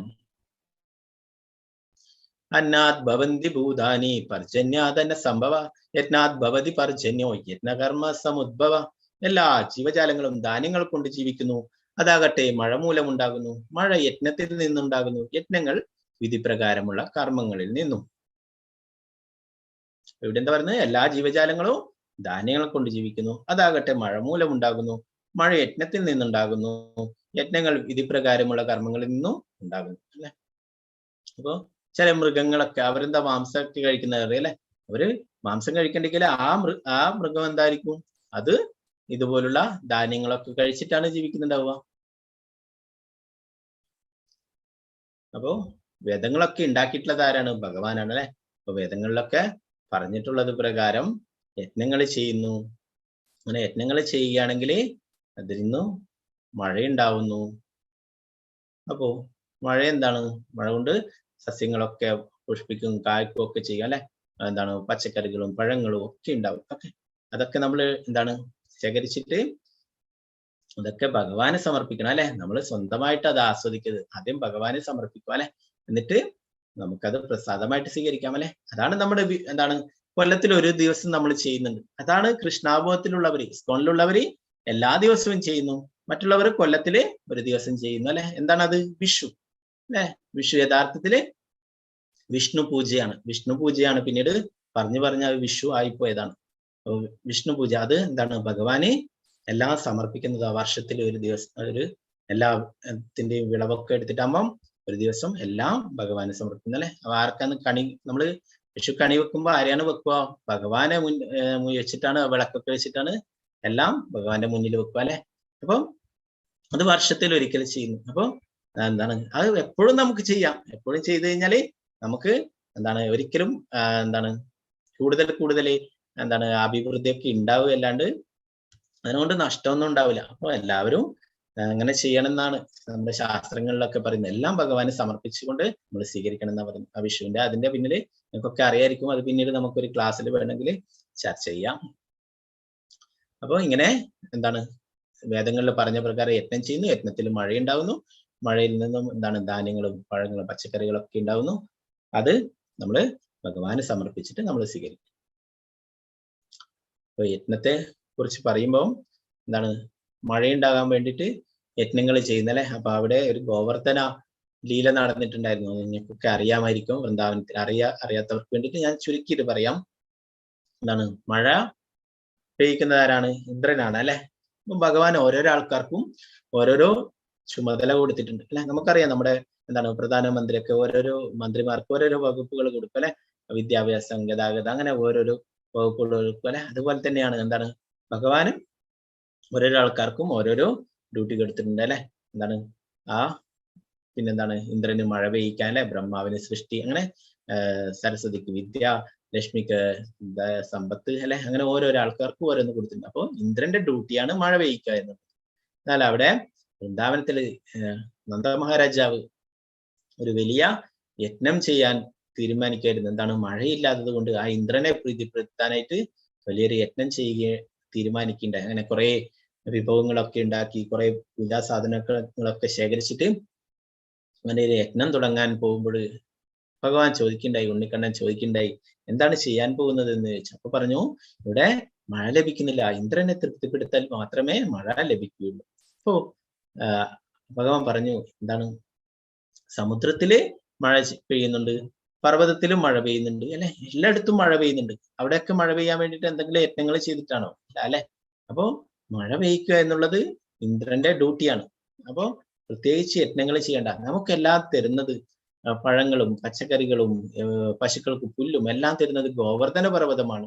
ആ ഗോവർദ്ധന പർവ്വതത്തിനാണ് നമ്മൾ പൂജകൾ ചെയ്യേണ്ടത് എന്ന് പറഞ്ഞിട്ട് ആ നന്ദമഹാരാജാവിനോട് പറയുകയുണ്ടായി. ഗോവർദ്ധന പർവ്വതം എന്ന് പറയുന്നത് സാക്ഷാൽ ഭഗവാൻ തന്നെയാണ്, ശ്രീകൃഷ്ണ ഭഗവാൻ തന്നെയാണ് ഗോവർദ്ധന പർവ്വതം എന്ന് പറയുന്നത്. വൃന്ദാവനത്തിൽ പോയവർക്കൊക്കെ അറിയാമായിരിക്കും, അത് കണ്ടിട്ടുണ്ടാവും അല്ലെ. അപ്പോ ആ ഗോവർദ്ധന പർവ്വതത്തിന് അങ്ങനെ എല്ലാവരും ആ പൂജകളൊക്കെ ചെയ്യേണ്ട സാധനങ്ങൾ, ഇന്ദ്രന് പൂജ ചെയ്യേണ്ട സാധനങ്ങളൊക്കെ എടുത്തിട്ട് ഗോവർദ്ധന പർവ്വതത്തിന് പൂജകളൊക്കെ ചെയ്തു. അപ്പൊ ഇത് ഇന്ദ്രനെ അറിയുകയുണ്ടായി. ഇന്ദ്രന് കോപം വരികയും അങ്ങനെ ഇന്ദ്രൻ എന്താണ് അതിശക്തമായ മഴ പെയ്യിക്കുകയും ചെയ്തു. അപ്പൊ വൃന്ദാവനവാസികളൊക്കെ അവിടെ ഭഗവാന്റെ അടുത്ത് വന്നിട്ട് സങ്കടം പറഞ്ഞു, എന്താണ് വൃന്ദാവനം മുഴുവൻ വെള്ളത്തില് മഴ പെയ്ത് അത്രയും വെള്ളത്തില് മുങ്ങി താഴുകയാണെന്ന് പറഞ്ഞു. ഭഗവാൻ അവരൊക്കെ വിളിച്ചു സമീപം ചേർത്ത് നിർത്തി. എന്നിട്ട് ആ ഗോവർദ്ധന പർവ്വതത്തെ എടുത്തിട്ട് തന്റെ ഇടത് കൈയുടെ ചെറുവിരല് ആ ചെറുവിരൽ കൊണ്ട് ഭഗവാൻ 7 പകലും 7 രാത്രിയും ആ ഗോവർദ്ധന പർവ്വതത്തെ പിടിച്ചു നിന്നു. ഗോവർദ്ധന പർവ്വതം എന്ന് പറയുന്നത് 25 കിലോമീറ്ററോളം ചുറ്റളവിലുള്ള വലിയ വലിയ പാറക്കല്ലുകളും മരങ്ങളും ഗുഹകളും ഒക്കെയുള്ള വലിയൊരു പർവ്വതമാണ്. അപ്പൊ അതിനെയാണ് 7 പകലും 7 രാത്രിയും ഭഗവാൻ തന്റെ ഇടത് കൈയുടെ ചെറുവിരൽ കൊണ്ട് പിടിച്ചു നിന്നു. ഒരു എന്താണ് കുടയൊക്കെ പിടിച്ചു നിൽക്കുന്ന പോലെ അല്ലെ. അപ്പൊ ചുറ്റിലും ആ എന്താണ് വ്രജവാസികളൊക്കെ വൃന്ദാവനവാസികളൊക്കെ അതിന്റെ കീഴിൽ വന്ന് നിൽക്കുകയുണ്ടായി, പശുക്കളും എല്ലാവരും. എല്ലാവരെയും സംരക്ഷിച്ചു ഭഗവാൻ. 7 ദിവസം അതിശക്തമായ മഴ പെയ്ച്ചിട്ടും ഇന്ദ്രൻ വന്നു നോക്കുമ്പോഴെന്താണ്, ആ വൃന്ദാവനത്തിലെ എല്ലാവരും സുരക്ഷിതരായിട്ട് ഭഗവാന്റെ കൂടെ നിൽക്കുന്നു. എന്താണ്, ഒന്നും സംഭവിച്ചില്ല. ഇത്രയും വലിയ, അപ്പൊ ഇന്ദ്രന് മനസ്സിലായി ഇത് സാധാരണ ഒരു ബാലനല്ല, സാധാരണ ഒരു വ്യക്തിയല്ല എന്ന് മനസ്സിലായി. അങ്ങനെ ഇന്ദ്രൻ അവിടെ വരികയും ഭഗവാനോട് മാപ്പ് പറയുകയും ചെയ്യുകയുണ്ടായി. തന്റെ അഹങ്കാരം കൊണ്ട് ചെയ്തതാണ് ഇങ്ങനെ പറഞ്ഞിട്ട് മാപ്പാക്കണം എന്ന് പറഞ്ഞിട്ട് പ്രാർത്ഥനകൾ അർപ്പിക്കുകയുണ്ടായി. അങ്ങനെ എന്താണ്, ആ ലീലകൾ നടന്ന സ്ഥലങ്ങളൊക്കെ ഇപ്പോഴും അവിടെ കാണാൻ സാധിക്കും. പിന്നെന്താണ്, ആ സ്വർഗത്തിലുള്ള സുരഭി പശുക്കളെ കൊണ്ടുവന്നിട്ട് പാൽ ചുരത്തി ഭഗവാനെ അഭിഷേകം ചെയ്യുകയുണ്ടായി. ആ പാൽ ചുരത്തി അഭിഷേകം ചെയ്ത സ്ഥലം അവിടെ സുരഭി കുണ്ട് എന്ന് പറഞ്ഞിട്ട് ഒരു തീർത്ഥ സ്ഥലമുണ്ട്. ഇതൊക്കെ ഇപ്പോഴും നമുക്ക് വൃന്ദാവനത്തിൽ കാണാൻ സാധിക്കും. അപ്പൊ അങ്ങനെ ആ ഇന്ദ്രന്റെ അഹങ്കാരം ഭഗവാൻ ശമിപ്പിക്കുകയുണ്ടായി. ഭഗവാന് എന്താണ്, ഭക്തന്മാരുടെ അഹങ്കാരങ്ങൾ അത് എന്താണ്, നല്ലതല്ല അല്ലെ. നമ്മൾ പഠിച്ചു അഹങ്കാരം, അതൊക്കെ എന്താണ്, ക്രോധം, അതൊക്കെ എന്താണ്, സർവനാശത്തിലേക്ക് നയിക്കുക അല്ലെ. അപ്പൊ ഭഗവാൻ അങ്ങനെയുള്ള ആ ഭക്തന്മാരുടെ അഹങ്കാരങ്ങൾ ഇല്ലാതാക്കാൻ വേണ്ടിയിട്ട് ഇങ്ങനെയുള്ള ലീലകൾ ചെയ്യുന്നു. അപ്പൊ ആർക്കാണ് ഇതൊക്കെ സമർപ്പിക്കേണ്ടത്? ഭഗവാനാണ് അല്ലെ. മറ്റുള്ള ദേവീദേവന്മാരൊക്കെ ചെയ്യുന്നത് എന്താണ്, ഭഗവാൻ പറഞ്ഞിട്ടുള്ള കാര്യമാണ്. അപ്പൊ ഇതൊക്കെ എല്ലാം നൽകുന്നത് ആരാണ്? ഭഗവാനാണ്. അപ്പൊ നമ്മൾ ചെയ്യേണ്ട എല്ലാ കാര്യങ്ങളും എന്ത് തന്നെ ചെയ്യുന്നുണ്ടെങ്കിൽ അതൊക്കെ ഭഗവാന് സമർപ്പിച്ചുകൊണ്ട് ചെയ്യണം. അപ്പൊ ഇവിടെ കർമ്മത്തിലെ എന്താണ്, വികർമ്മത്തെ കുറിച്ച് പറയുന്നു. വികർമ്മം എന്ന് പറയുന്നത് വേദോ ഉപദിഷ്ടമല്ലാത്ത കർമ്മം. വേദങ്ങളിൽ പറയാത്ത രീതിയിലുള്ള കർമ്മമാണ് വികർമ്മം എന്ന് പറയുന്നത്. വികർമ്മം വിരുദ്ധമായിട്ടുള്ള കർമ്മം, ശാസ്ത്രത്തിന് വിരുദ്ധമായിട്ടുള്ള കർമ്മം, വേദങ്ങളിൽ പറയാത്ത രീതിയിൽ ചെയ്യുന്ന കർമ്മം, അതിനെ വികർമ്മം എന്ന് പറയുന്നു. അതിന്റെ പാപഫലങ്ങൾ ഉണ്ടാവും. ഇവിടെ നിങ്ങൾക്ക് കാണാം, ഇത് എന്താണ്, ഹിരണ്യകശിപു അദ്ദേഹം വലിയൊരു തപസ് ചെയ്യുകയുണ്ടായി. എത്രയോ വർഷക്കാലം. ഇതിനു വേണ്ടിയിട്ടാണ് ഇത്രയും കഠിന തപസ് അനുഷ്ഠിച്ചിട്ടുള്ളത്. തന്റെ സഹോദരനായിട്ടുള്ള ഹിരണ്യാശനെ വധിച്ചിട്ടുള്ള ആ നാരായണനെ ഇല്ലാതാക്കാൻ വേണ്ടിയിട്ടാണ്, ഭഗവാനെ തന്നെ ഇല്ലാതാക്കാൻ വേണ്ടിയിട്ടാണ് ഇത്രയും കഠിന തപസ് അനുഷ്ഠിച്ചിട്ടുള്ളത്. അപ്പൊ മറ്റൊരാളെ ഇല്ലാതാക്കാൻ വേണ്ടിയിട്ടൊക്കെ ചെയ്യുന്ന തപസ്സൊക്കെ വേദത്തില് പറയാത്ത രീതിയിലുള്ളതാണ്. ഇപ്പൊ എന്താണ് ഇത്രയും 10,000-കണക്കിന് വർഷങ്ങളൊക്കെ തപസ് ചെയ്തു ഹിരണ്യകശിപു. അപ്പോ ബ്രഹ്മാവിൽ നിന്ന് വരങ്ങളൊക്കെ നേടിയല്ലേ, അതൊക്കെ നിങ്ങൾക്കൊക്കെ അറിയുന്നതായിരിക്കും അല്ലെ. അതൊക്കെയാണ് വരങ്ങൾ. എന്താണ്, എന്നെ മനുഷ്യനോ ദേവന്മാരോ അസുരന്മാരോ അല്ലെ, സ്ത്രീയോ പുരുഷനോ ആരോ വധിക്കാൻ പാടില്ല അല്ലെ. പിന്നെന്താണ്, രാത്രിയോ പകലോ വധിക്കാൻ പാടില്ല. പിന്നെന്താണ്, ആയുധങ്ങൾ കൊണ്ട് വധിക്കാൻ പാടില്ല അല്ലെ, ഭൂമിയിലോ ആകാശത്തോ വെച്ച് വധിക്കാൻ പാടില്ല. അങ്ങനെ കുറെ എന്താണ് വരങ്ങൾ നേടി ബ്രഹ്മാവിനോട് അല്ലെ. ബ്രഹ്മാവിനോട് ആദ്യം ചോദിച്ചിട്ടുള്ളത് എന്താണ്, എനിക്ക് മരിക്കാതിരിക്കാനുള്ള വരം വേണം. ബ്രഹ്മാവ് പറഞ്ഞു, ഞാൻ തന്നെ മരിക്കും, പിന്നെയാണോ മരിക്കാതിരിക്കാനുള്ള വരം എനിക്ക് തരാൻ പറ്റുക എന്ന് ചോദിക്കുന്നത്. എന്നാൽ ഇങ്ങനെ കുറെ വരങ്ങൾ നേടിക്കഴിഞ്ഞപ്പോ ആ ഹിരണ്യകശിപു വിചാരിച്ചു, ഞാൻ ബ്രഹ്മാവിനെയും പറ്റിച്ചു. എന്താണ്, ഇതൊക്കെ ഇങ്ങനെയുള്ള എന്താണ്, മനുഷ്യനും മൃഗവും ദേവനും അസുരനും ഒന്നും അല്ലാത്ത, സ്ത്രീയോ പുരുഷനോ ഒന്നും അല്ലാത്ത ആരാണ് എന്നെ വധിക്കാൻ വരേണ്ടത് അല്ലെ. ആരും അങ്ങനെ വരില്ല എന്നാണ് ആ വിഡ്ഢിയായിട്ടുള്ള ഹിരണ്യകശിപു വിചാരിച്ചിട്ടുണ്ടായിരുന്നത് അല്ലെ. എന്നാൽ ഭഗവാനെ എല്ലാം അറിയാം അല്ലെ. ആ ഭഗവാൻ എന്താണ്, ആ ബ്രഹ്മാവാരാണ്? ഭഗവാന്റെ തന്നെ പ്രിയ ഭക്തനാണ്. അപ്പൊ ഒരു ഭക്തന്റെ വാക്കുകൾ ഒരിക്കലും പാഴായി പോവരുത്. അതുകൊണ്ട് തന്നെയാണ് ഭഗവാൻ ഇങ്ങനെയുള്ള ഒരു രൂപത്തിൽ അവതരിച്ചിട്ടുള്ളത് അല്ലെ. ഭഗവാന് വേണ്ടിയിട്ടുള്ള ഒരു നിമിഷം കൊണ്ട് ആ ഹിരണ്യകശിപിനെ ഇല്ലാതാക്കാം. എന്നാൽ ആ ബ്രഹ്മാവ് നൽകിയിട്ടുള്ള വരം അത് പാഴായി പോവരുത്. അങ്ങനെ എന്താണ് ഭഗവാൻ വിചാരിച്ചു. എന്താണ്, അതൊക്കെ അനുസരിച്ചുകൊണ്ട് തന്നെയാണ് ഭഗവാൻ അവതാരം എടുത്തിട്ടുള്ളത്. ബ്രഹ്മാവ് കൊടുത്തിട്ടുള്ള ആ വരങ്ങളൊക്കെ നിലനിർത്തിക്കൊണ്ട് തന്നെയാണ് ഭഗവാൻ അവതരിച്ചിട്ടുള്ളത് അല്ലെ. ഭഗവാൻ നരസിംഹ ഭഗവാൻ ദേവനായിട്ട് അവതരിക്കുകയുണ്ടായി അല്ലെ. എവിടെ നിന്നാ വന്നിട്ടുണ്ടായിരുന്നത്? തൂണിൽ നിന്ന് അല്ലെ. അപ്പം ആ തൂണിൽ നിന്ന് വന്നതിന്റെ എന്താണ് ഉദ്ദേശം? എന്താണ്, ആ ഭക്തപ്രഹ്ലാദന് അത്രയും വിശ്വാസം ഉണ്ടായിരുന്നു ഭഗവാനിൽ അല്ലെ. എല്ലായിടത്തും ഭഗവാൻ ഉണ്ടെന്ന് പറഞ്ഞു കൊടുക്കുകയുണ്ടായി ഹിരണ്യകശിപിനോട്. ഹിരണ്യകശിപു ചോദിച്ചു, നിന്റെ നാരായണൻ ഈ തൂണിലും ഉണ്ടോ എന്ന് ചോദിച്ചു അല്ലെ. ഒരു തൂണിൽ. അപ്പൊ പറഞ്ഞു, ആ ഈ തൂണിലും എന്റെ നാരായണൻ ഉണ്ട്. അപ്പോ ആ ശ്രീമദ് ഭാഗവതം പറഞ്ഞു, നിജഭൃത്യ ഭാഷിതം. എന്താണ്, ആ ഭക്തന്റെ വാക്കുകൾ സത്യമാക്കാൻ വേണ്ടിയിട്ട് ഭഗവാൻ ആ തൂണിൽ നിന്ന് അവതരിച്ചു. അപ്പൊ ആ ഭക്തപ്രഹ്ലാദന്റെ വിശ്വാസം, വാക്കുകൾ സത്യമാക്കാൻ വേണ്ടിയിട്ടാണ് തൂണിൽ നിന്ന് ഭഗവാൻ അവതരിച്ചിട്ടുള്ളത് അല്ലെ. ഭഗവാൻ എന്താണ്, ആ സന്ധ്യസമയത്താണ് അവതരിച്ചത് അല്ലെ. പകലോ രാത്രിയുമല്ല, ആ സമയത്താണ് കൊന്നത് അല്ലെ. എങ്ങനെയാണ് ഹിരണ്യകശിപിനെ കൊന്നത്? ആ തന്റെ മടിയിലിരുത്തിയിട്ടല്ലേ. മടിയിലിരുത്തിയിട്ട് എന്താണ്, കൈവിരലിലെ നഖങ്ങൾ കൊണ്ടാണ് ആ ഹിരണ്യകശിപിന്റെ മാറിടം പിളർന്നല്ലേ. അതിനെക്കുറിച്ച് എന്താണ്, ആ ദശാവതാര സ്തോത്രത്തില് ചേതന ഗോസ്വാമി പാടുന്നു, തവ കര കമല വരേ നക അത്ഭുത ശൃംഗ ദളിതാ ഹിരണ്യ കശിപു തനു ഭൃംഗ കേശവധൃത നരഹരി രൂപ ജയ ജഗദീശ ഹരേ, ജയ ജഗദീശ ഹരേ, ജയ ജഗദീശ ഹരേ. അപ്പോ തന്റെ കൈവിരലിലെ നഖങ്ങൾ കൊണ്ടാണ് ഹിരണ്യകശിപുവിന്റെ മാറിനെ പിളർന്നത്. ഒരു വണ്ടിനെ ഞെരിച്ചു കൊല്ലുന്നത് പോലെ നിഷ്പ്രയാസം ഭഗവാൻ ആ ഹിരണ്യകശിപുവിന്റെ മാറിടം പിളർന്നു പതുക്കുകയുണ്ടായി അല്ലെ. അപ്പോ എന്താണ് കാര്യമുണ്ടായത്? 10,000 വർഷങ്ങൾ തപസ് ചെയ്ത് വരങ്ങളൊക്കെ നേടി അല്ലെ. എന്തെങ്കിലും പ്രയോജനം ഉണ്ടായോ? ഇല്ല അല്ലെ. എന്നാലേ ആ ഭക്തപ്രഹ്ലാദൻ എന്തേ ചെയ്തുള്ളൂ? ഭഗവാന്റെ തിരുനാമം ജപിക്കുകയേ ചെയ്തുള്ളൂ അല്ലെ. കുറെ അതിന് കുറെ പ്രയാസങ്ങൾ നേരിടേണ്ടി വന്നു അല്ലെ. അതൊക്കെ നിങ്ങൾക്ക് അറിയാമായിരിക്കും. തിളച്ചിരുന്ന എണ്ണയിൽ കൊണ്ടിട്ടു, വിഷപ്പാമ്പിനെ കൊണ്ട് കടുപ്പിക്കാൻ നോക്കി, പർവ്വതത്തിന്റെ മുകളിൽ നിന്ന് വലിച്ചെറിയുകയുണ്ടായി, പിന്നെന്താണ് വിഷം കൊടുക്കുകയുണ്ടായി, പിന്നെ ഹോളികയുടെ മടിയിലിരുത്തി കത്തിക്കാൻ ശ്രമിക്കുകയുണ്ടായി അല്ലെ. അങ്ങനെ പലതരത്തിലും ദ്രോഹിക്കാൻ നോക്കിയിട്ട് അതിൽ നിന്നൊക്കെ ഭഗവാൻ സംരക്ഷിച്ചു ഭക്ത പ്രഹ്ലാദനെ അല്ലെ. അപ്പോ എന്താണ് ഭഗവാൻ ഒരാളെ സംരക്ഷിക്കണം എന്ന് ചോദിച്ചു കഴിഞ്ഞാല് ഏതൊരു ശക്തിക്കും അതിനെ നിഗ്രഹിക്കാൻ കഴിയില്ല. ഒരാള് ഭഗവാൻ നിഗ്രഹിക്കണം എന്ന് വിചാരിച്ചിട്ടുണ്ടെങ്കിലോ യാതൊരു ശക്തിക്കും അതിനെ ഇല്ലാതാക്കാനും സാധിക്കില്ല. രാഖ്യ കൃഷ്ണ മാരേക്ക് മാരെ കൃഷ്ണ രാഖ്യത്തെ എന്ന് ആണ്. ഭഗവാൻ ഒരാളെ സംരക്ഷിക്കാൻ വിചാരിച്ചിട്ടുണ്ടെങ്കിൽ ആർക്കും അദ്ദേഹത്തെ വധിക്കാൻ കഴിയില്ല. ഭഗവാൻ ഒരാളെ വധിക്കാൻ തീരുമാനിച്ചിട്ടുണ്ടെങ്കിൽ ആർക്കും സംരക്ഷിക്കാനും സാധിക്കില്ല. അപ്പൊ നമ്മൾ നേരത്തെ പറഞ്ഞു യജ്ഞങ്ങൾ ചെയ്യുന്നതിനെ കുറിച്ചിട്ടല്ലേ. അപ്പൊ യജ്ഞങ്ങള് ഓരോരോ യുഗത്തിലും ഓരോരോ യുഗധർമ്മങ്ങൾ പറഞ്ഞിട്ടുണ്ട്. അപ്പൊ സത്യയുഗത്തിൽ പറഞ്ഞിട്ടുള്ളതാണ് ധ്യാനം. സത്യയുഗത്തിൽ 10,000 ലക്ഷക്കണക്കിന് വർഷങ്ങൾ ആയുസ്സുണ്ടായിരുന്നു. പിന്നെ ത്രേതായുഗത്തിൽ പറഞ്ഞിട്ടുള്ള യുഗധർമ്മമാണ് യജ്ഞം ചെയ്യുക എന്നുള്ളത്. ആ കാലത്ത് 10,000 വർഷങ്ങള് ആൾക്കാർക്ക് ജനങ്ങൾക്ക് ആയുസ്സുണ്ടായിരുന്നു.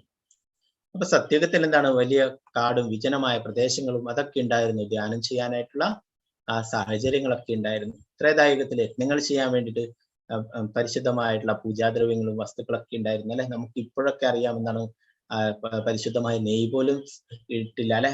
പശുവിൻ നെയ്യൊക്കെ മാർക്കറ്റുകളിലൊക്കെ പലതരത്തിൽ പല ലേബിളിലൊക്കെ വരും അല്ലെ. ഇതൊക്കെ എന്തൊക്കെയാണെന്ന് ഉണ്ടാക്കുന്നവർക്കേ അറിയുള്ളൂ അല്ലെ. പരിശുദ്ധമായ നെയ്യ് പോലുള്ള വസ്തുക്കളൊന്നും നമുക്കിന്ന് അത്ര സുലഭമായിട്ട് ലഭിക്കില്ല. പിന്നെ ദ്വാപര യുഗത്തിൽ പറഞ്ഞിട്ടുള്ളതാണ് വിഗ്രഹാരാധന.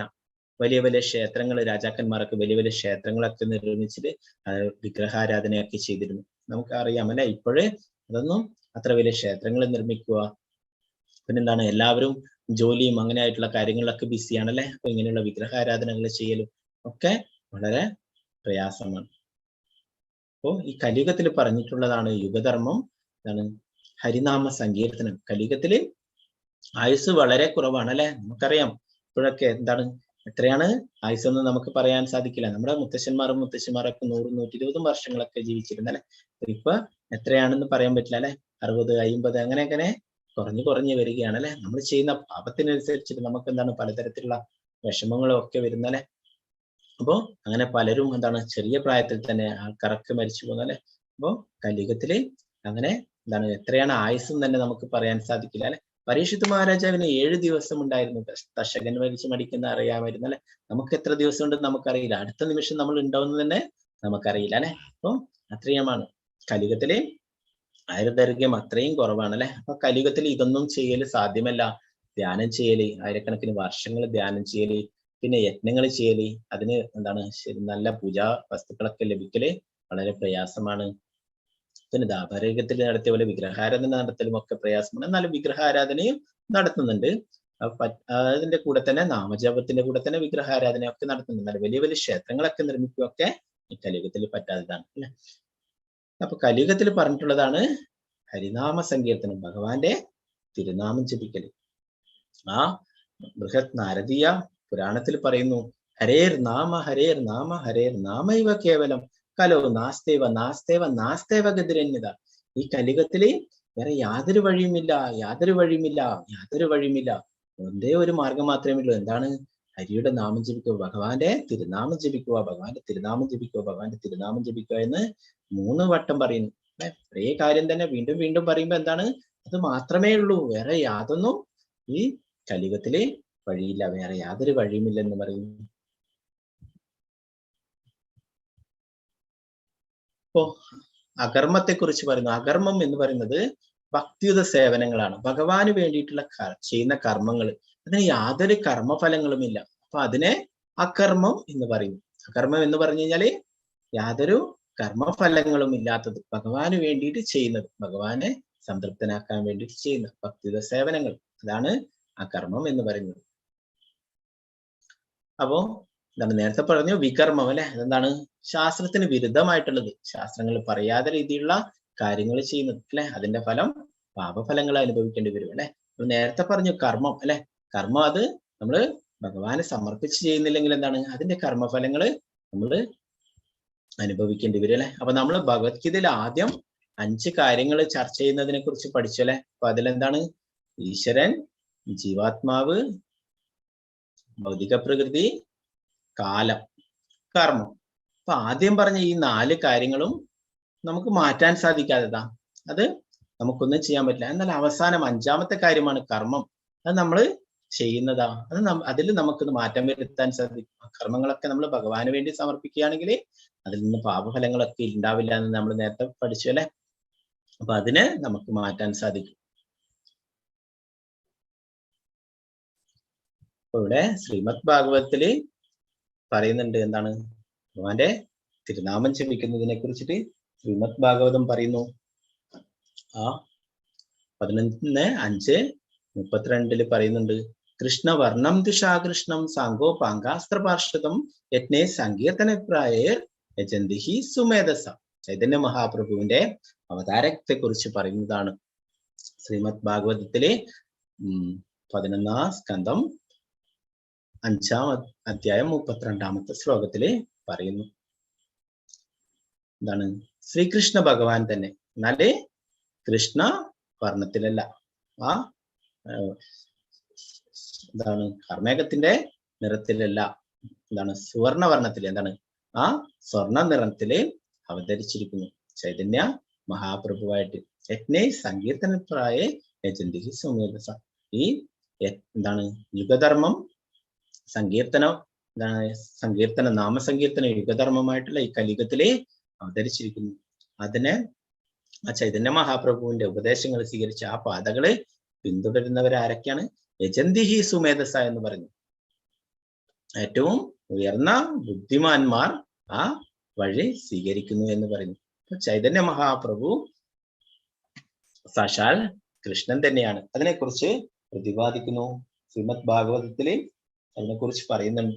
ശ്രീമദ് ഭാഗവതത്തിൽ പറയുന്നത് കൂടാതെ കുറെ ശാസ്ത്രങ്ങളിൽ പുരാണങ്ങളിൽ പറയുന്നു. ഞാനൊന്ന് വായിക്കാം. കൃഷ്ണവർണം ദിശാകൃഷ്ണം സാങ്കോപാങ്കാർഷപാർഷദം യജ്ഞേ സങ്കീർത്തനപ്രായ യജന്തിഹി സുമേധസ. 11:5-32 പറയുന്നു. സാക്ഷാൽ ഭഗവാൻ കൃഷ്ണൻ തന്റെ സ്വന്തം സഹചാരികളോടൊപ്പം നാമസങ്കീർത്തനം യുഗധർമ്മമായുള്ള കലിയുഗത്തിൽ ഗൗരവർണ്ണത്തിൽ അവതരിക്കും. ബുദ്ധിമാന്മാർ നാമസങ്കീർത്തന യജ്ഞത്തിലൂടെ അദ്ദേഹത്തെ ഉപാസിക്കും.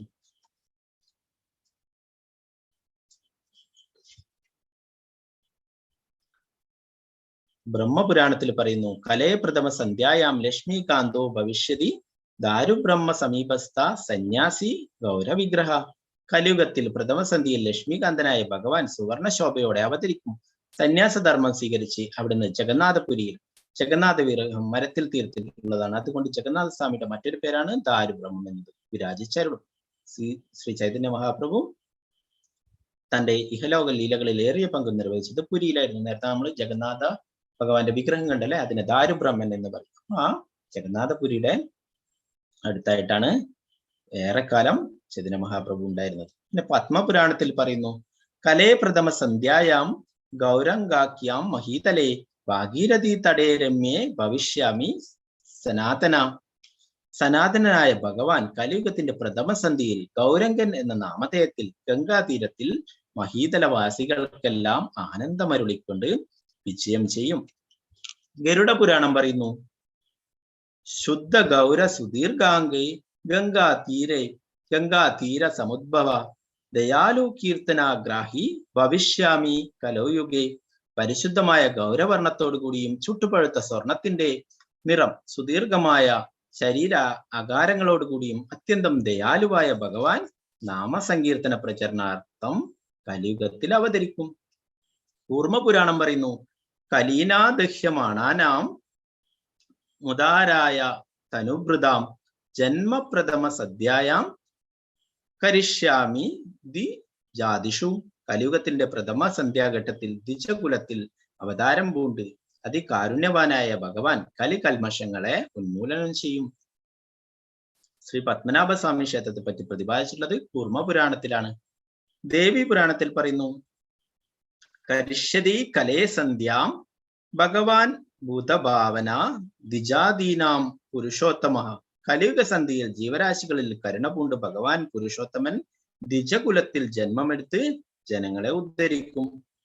ശിവപുരാണത്തിൽ പറയുന്നു, ദിവിജ ഭുവി ജയദ്വാം ജയദ്വം ഭക്തിരൂപിണ കലൗ സങ്കീർത്തനാരംഭേ ഭവിഷ്യാമി ശചീസുത. കലിയുഗത്തിൽ നാമസങ്കീർത്തന പ്രചരണ തുടങ്ങി വെക്കുന്നതിനായി സാക്ഷാൽ ഭഗവാൻ തന്നെ ഭക്തന്റെ രൂപത്തിൽ ശചീസുതനായി വിജാതനാകും. ശ്രീ ചൈതന്യ മഹാപ്രഭുവിന്റെ മാതാവിന്റെ പേരാണ് ശചീദേവി.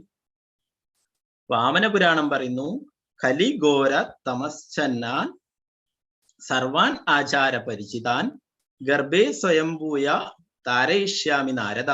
അല്ലയോ നാരദ, തമോ ഗുണത്താൽ ആവരണം ചെയ്യപ്പെട്ട് ജനങ്ങൾ സകലം ആചാരങ്ങളെയും വർജിച്ച് മൃഗപ്രായരാകുന്ന അതിഘോരമായ കലിയുഗത്തിൽ അവരെ ഉദ്ധരിക്കുന്നതിനായി തമസാകുന്ന അന്ധകാരം നശിപ്പിക്കാനായി ഭഗവാൻ സചീദേവിയുടെ പുത്രനായി അവതരിക്കും. സ്കന്ദപുരാണം പറയുന്നു, അന്ധകൃഷ്ണ ബഹിർഗൗര സാങ്കോപാംഗാസ്ത്ര പാർഷദ ശചിഗർഭ സമാപ്നോയം മായാമാനുഷ കർമ്മകൃത്.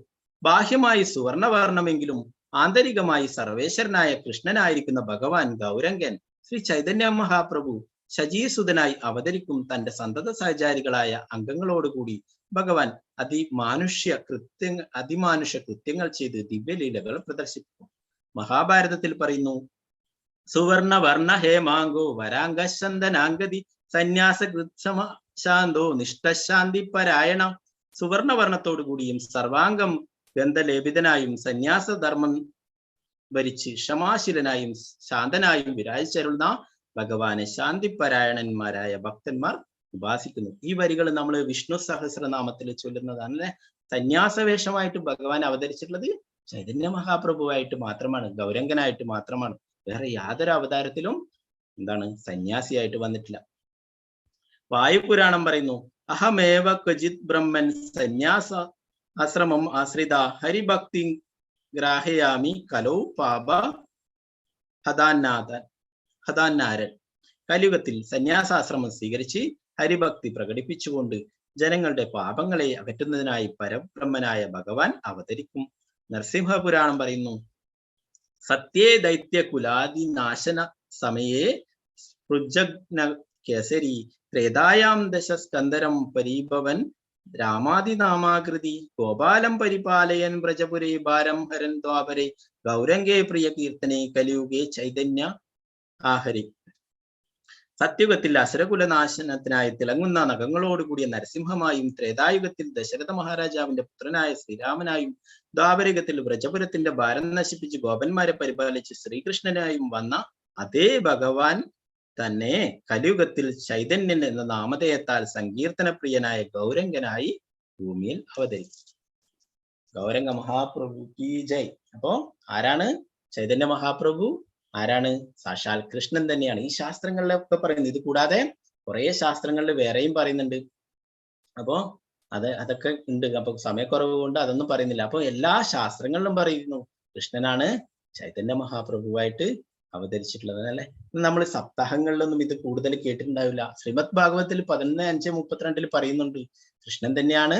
അല്ലെ, ആ കൃഷ്ണവർണ്ണത്തിലല്ല, ആ ഗൗരവർണ്ണത്തില് അവതരിക്കുന്നു എന്ന്.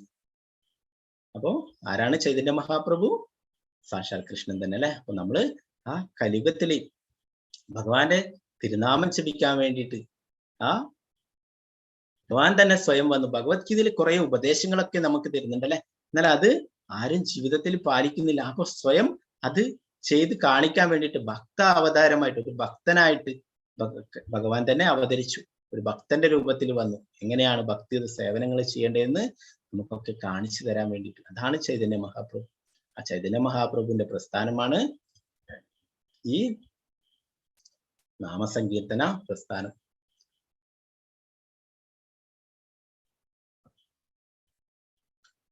ഭഗവാന്റെ തിരുനാമം ജപിക്കലാണ് ഈ കലിയുഗത്തിൽ പറഞ്ഞിട്ടുള്ളത് അല്ലെ. ഭഗവത്ഗീതയിൽ തന്നെ 25:10-25 പറയുന്നു, യജ്ഞാനാം ജപയജ്ഞോസ്മി എന്ന് ഭഗവാൻ പറഞ്ഞു. യജ്ഞങ്ങളിൽ വെച്ചിട്ട് ജപയജ്ഞം ഞാനാകുന്നു എന്ന് പറയുന്നു. കലിയുഗം അത്യന്തം പാപങ്ങൾ നിറഞ്ഞതാണ്. അത് ശ്രീമദ് ഭാഗവതത്തിൽ പറയുന്നു. പരീക്ഷിത്ത് മഹാരാജാവിനോട് ശുകദേവ ഗോസ്വാമി പറയുന്നു, കലോർദോഷ നിധേരാജൻ അസ്തിയോഗോ മഹാഗുണ കീർത്തനായവ കൃഷ്ണസ്യ മുക്തസംഗം പരംപ്രജി. കലിയുഗം അത്യന്തം ദോഷങ്ങൾ നിറഞ്ഞതാണ് രാജാവേ. എങ്കിലും ഒരേ ഒരു നല്ല കാര്യം മാത്രമുണ്ട്. ഭഗവാന്റെ തിരുനാമം ജപിക്കുകയാണെങ്കിൽ തന്നെ നമുക്ക് ഈ പാപങ്ങളിൽ നിന്നൊക്കെ മോചിതരായിട്ട് ഭഗവത് ധാമിലേക്ക് പോവാൻ സാധിക്കും. അപ്പൊ നമ്മള് ഭഗവാന്റെ തിരുനാമം ജപിക്കുന്ന ഹരേ കൃഷ്ണ കൃഷ്ണ കൃഷ്ണ ഹരേ ഹരേ, ഹരേ രാമ രാമ രാമ ഹരേ ഹരേ എന്ന മഹാമന്ത്രം. അതിന്റെ മുന്നേ ആയിട്ട് നമ്മൾ പഞ്ചതത്വ മന്ത്രം ജപിക്കുന്നു. ചൈതന്യ മഹാപ്രഭുവും അദ്ദേഹത്തിന്റെ പാർഷദന്മാരെയും അവരോട് പ്രാർത്ഥിക്കുന്നു. അതാണ് ജയ ശ്രീകൃഷ്ണ ചൈതന്യ പ്രഭു നിത്യാനന്ദ ശ്രീ അദ്വൈത ഗദാധര ശ്രീവാസാദി ഗൗരഭക്തവൃന്ദ. പഞ്ചതത്വ മന്ത്രം. അപ്പൊ അതിനുശേഷം ഈ ഹരേ കൃഷ്ണ മഹാമന്ത്രം 108 പ്രാവശ്യം ജപിക്കണം. നമ്മളൊരു സംഖ്യ, നിശ്ചിത സംഖ്യ എല്ലാ ദിവസവും ജപിക്കണം എന്ന് പറയും. അപ്പൊ അത് അങ്ങനെ ജപിക്കുകയാണെങ്കിൽ ക്രമേണ നമുക്ക് ഭക്തിയില് ഉയർന്ന് നമ്മുടെ പാപങ്ങളൊക്കെ ഇല്ലാതാക്കാം. അപ്പോ അങ്ങനെ ജപിക്കാനായിട്ട് ജപമാലയിൽ നമുക്ക് ജപിക്കാം. നമ്മൾ ബുക്സിനൊക്കെ ഓർഡർ കൊടുക്കുന്നതിൽ ജപമാലയും കൂടി നമുക്ക് ലഭിക്കും. ബുക്സിന്റെ കൂടെ തന്നെ ജപമാല. ഇതാണ് ജപമാല. ഒക്കെ ഉണ്ടാവും, പഴയ ആൾക്കാരുടെ വീടുകളിലൊക്കെ ഉണ്ടാവും അല്ലെ. ഇത് എന്താണ്, തുളസിയുടെയും വേപ്പിന്റെ ഒക്കെ ഉണ്ടാവും. ഇത് വേപ്പിൻ്റെതാണ്.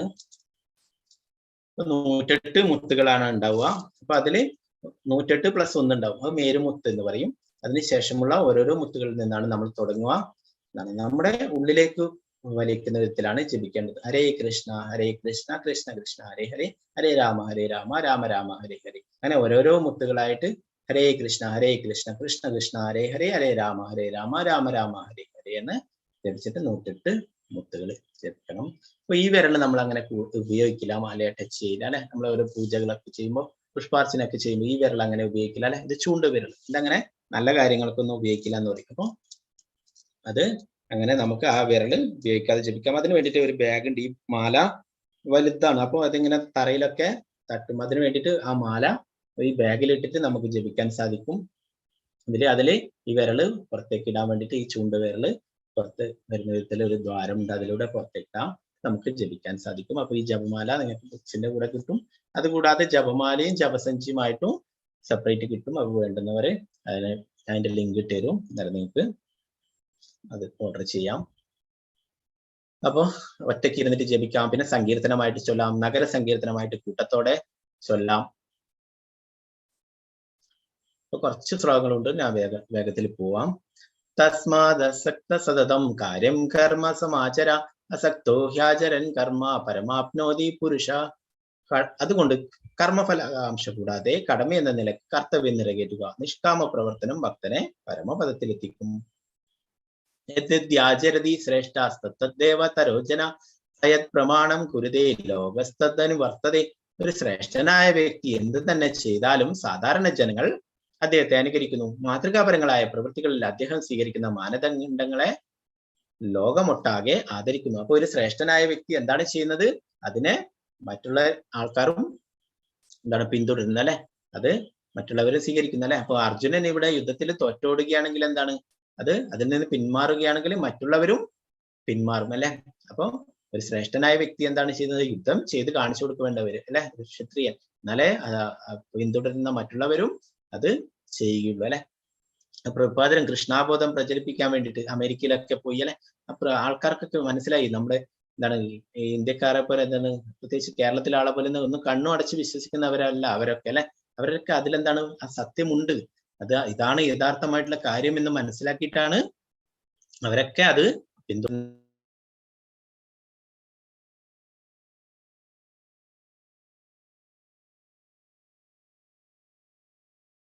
അവരൊക്കെ എന്താണ് അത് പഠിച്ച് മനസ്സിലാക്കി അതിലത്രയും കാര്യമുള്ളത് കൊണ്ടാണ് അവരൊക്കെ അത് സ്വീകരിച്ചിട്ടുള്ളത് അല്ലെ. അത് അപ്പൊ എന്താണ് അത് ശരിയായ വഴിയാണ് അല്ലെ, അതിനെ അവരൊക്കെ പിന്തുടരുന്നു.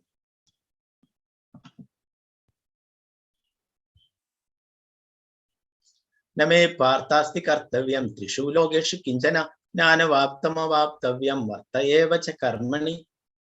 പാർത്ത, 3 ലോകങ്ങളിലും എനിക്ക് ചെയ്യേണ്ടതായിട്ടൊന്നുമില്ല, എനിക്കില്ലാത്തതായ ആവശ്യമായതായോ യാതൊന്നുമില്ല, എങ്കിലും ഞാൻ വിധിക്കപ്പെട്ട കർമ്മം ചെയ്തുകൊണ്ടേയിരിക്കുന്നു. അപ്പൊ ഭഗവാന് ചെയ്യേണ്ടതായിട്ടൊന്നുമില്ല അല്ലെ, എങ്കിലും ഭഗവാൻ എന്താണ് പാർത്ഥ സാരഥിയായി അല്ലെ, അർജുനന്റെ തേരാളിയായിട്ടൊരു രഥം നയിക്കുകയുണ്ടായി അല്ലെ.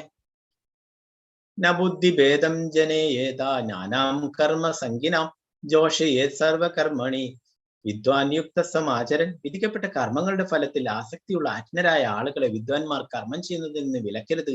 ഭക്തിഭാവനയോടെ കൃഷ്ണാബോധത്തിന്റെ ക്രമേണയുള്ള പുരോഗമനത്തിന് വേണ്ടി പ്രവർത്തിക്കുവാൻ അവരെ പ്രേരിപ്പിക്കണം.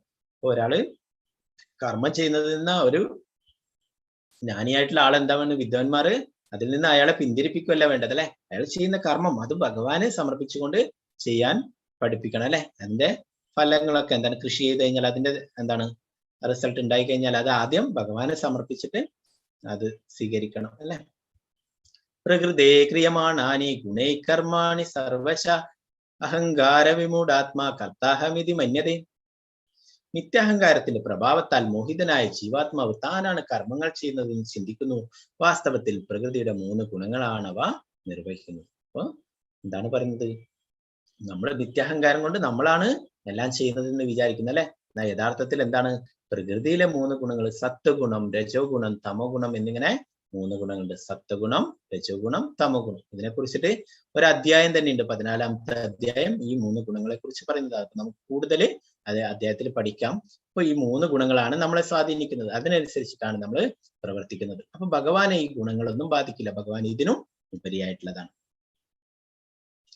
മയി സർവാണി കർമാണി സന്യസ്യാധ്യാത്മചേതസ നിരാശീർ നിർമ്മമോ ഭൂത്വാ യുദ്ധസ്വാ വിഗതജ്വര. അല്ലയോ അർജുന, നിന്റെ കർമ്മങ്ങളെല്ലാം എനിക്കായി അർപ്പിച്ചുകൊണ്ട് എന്നെ കുറിച്ചുള്ള പൂർണ്ണ ജ്ഞാനത്തോടെ ലാഭേച്ഛയോ ഉടമസ്ഥാവകാശ ബോധമോ അലസതയോ കൂടാതെ യുദ്ധം ചെയ്യും. അപ്പൊ ഭഗവാന് വേണ്ടിയിട്ട് എല്ലാ കർമ്മങ്ങളും അത് ഭഗവാന് സമർപ്പിച്ചുകൊണ്ട് ചെയ്യാൻ പറയും. ഏമേ മതമിതം നിത്യ മനോതിഷ്ഠന്തി മാനവ ശ്രദ്ധവന്തോ വനസൂയന്തോ മുച്യന്തേ തേപി കർമ്മപി. എന്റെ ആജ്ഞാനുസരണം സ്വകർമ്മങ്ങൾ നിർവഹിക്കുകയും അസൂയ കൂടാതെ വിശ്വാസപൂർവ്വം ഈ ഉപദേശങ്ങൾ അനുസരിക്കുകയും ചെയ്യുന്നവർ കർമ്മഫലങ്ങളുടെ കുടുക്കിൽ നിന്ന് മോചനം നേടും. ഭഗവാന്റെ നിർദ്ദേശങ്ങൾ അല്ലെ, അത് അനുസരിച്ചിരിക്കുകയാണെങ്കിൽ നമ്മൾ കർമ്മഫലങ്ങളിൽ നിന്ന് മുക്തരാകും. നാനുതിഷ്ഠന്തി മേ മതം സർവജ്ഞാന വിമൂഢാംസ്ഥാൻ വിദ്ധി നഷ്ടാന ചേതസ.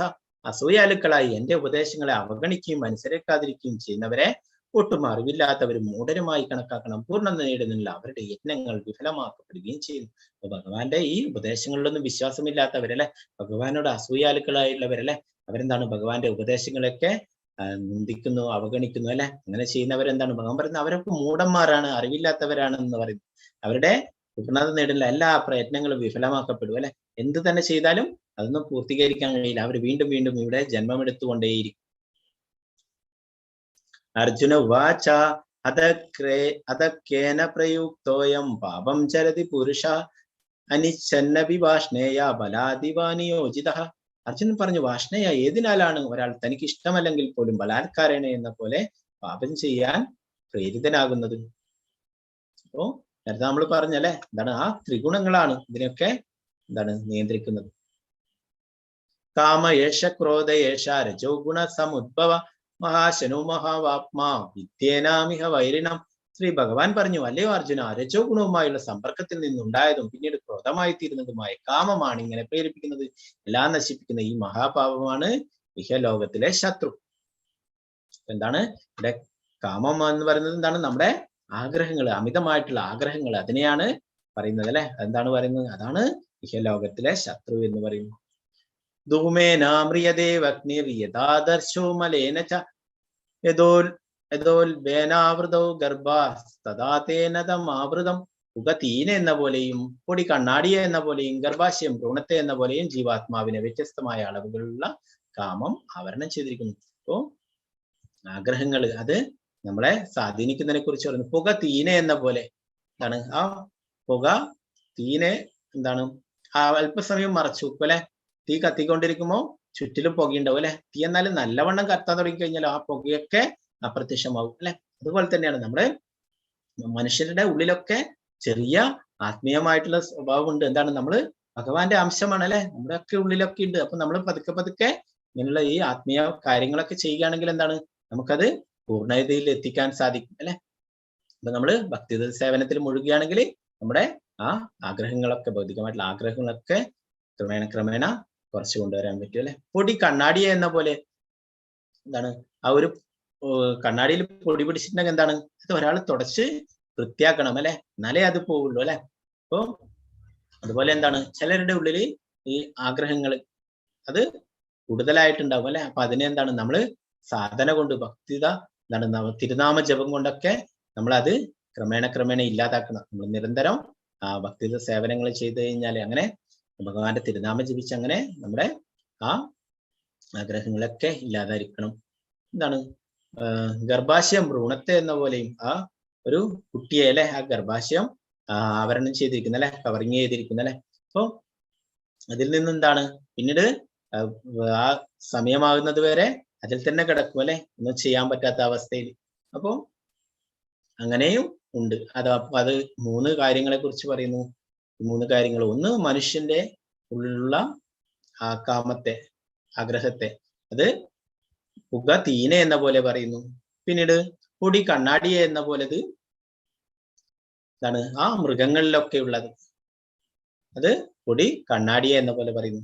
പിന്നെ ഗർഭാശയം ഭ്രൂണത്തെ എന്ന പോലെ വൃക്ഷങ്ങളിലൊക്കെ ഉള്ള സസ്യങ്ങളിലും വൃക്ഷങ്ങളിലൊക്കെ ഉള്ള കാമം. ഇതിനെ ഇങ്ങനെ 3 കാര്യങ്ങളോട് ഉപമിച്ചിരിക്കുന്നു.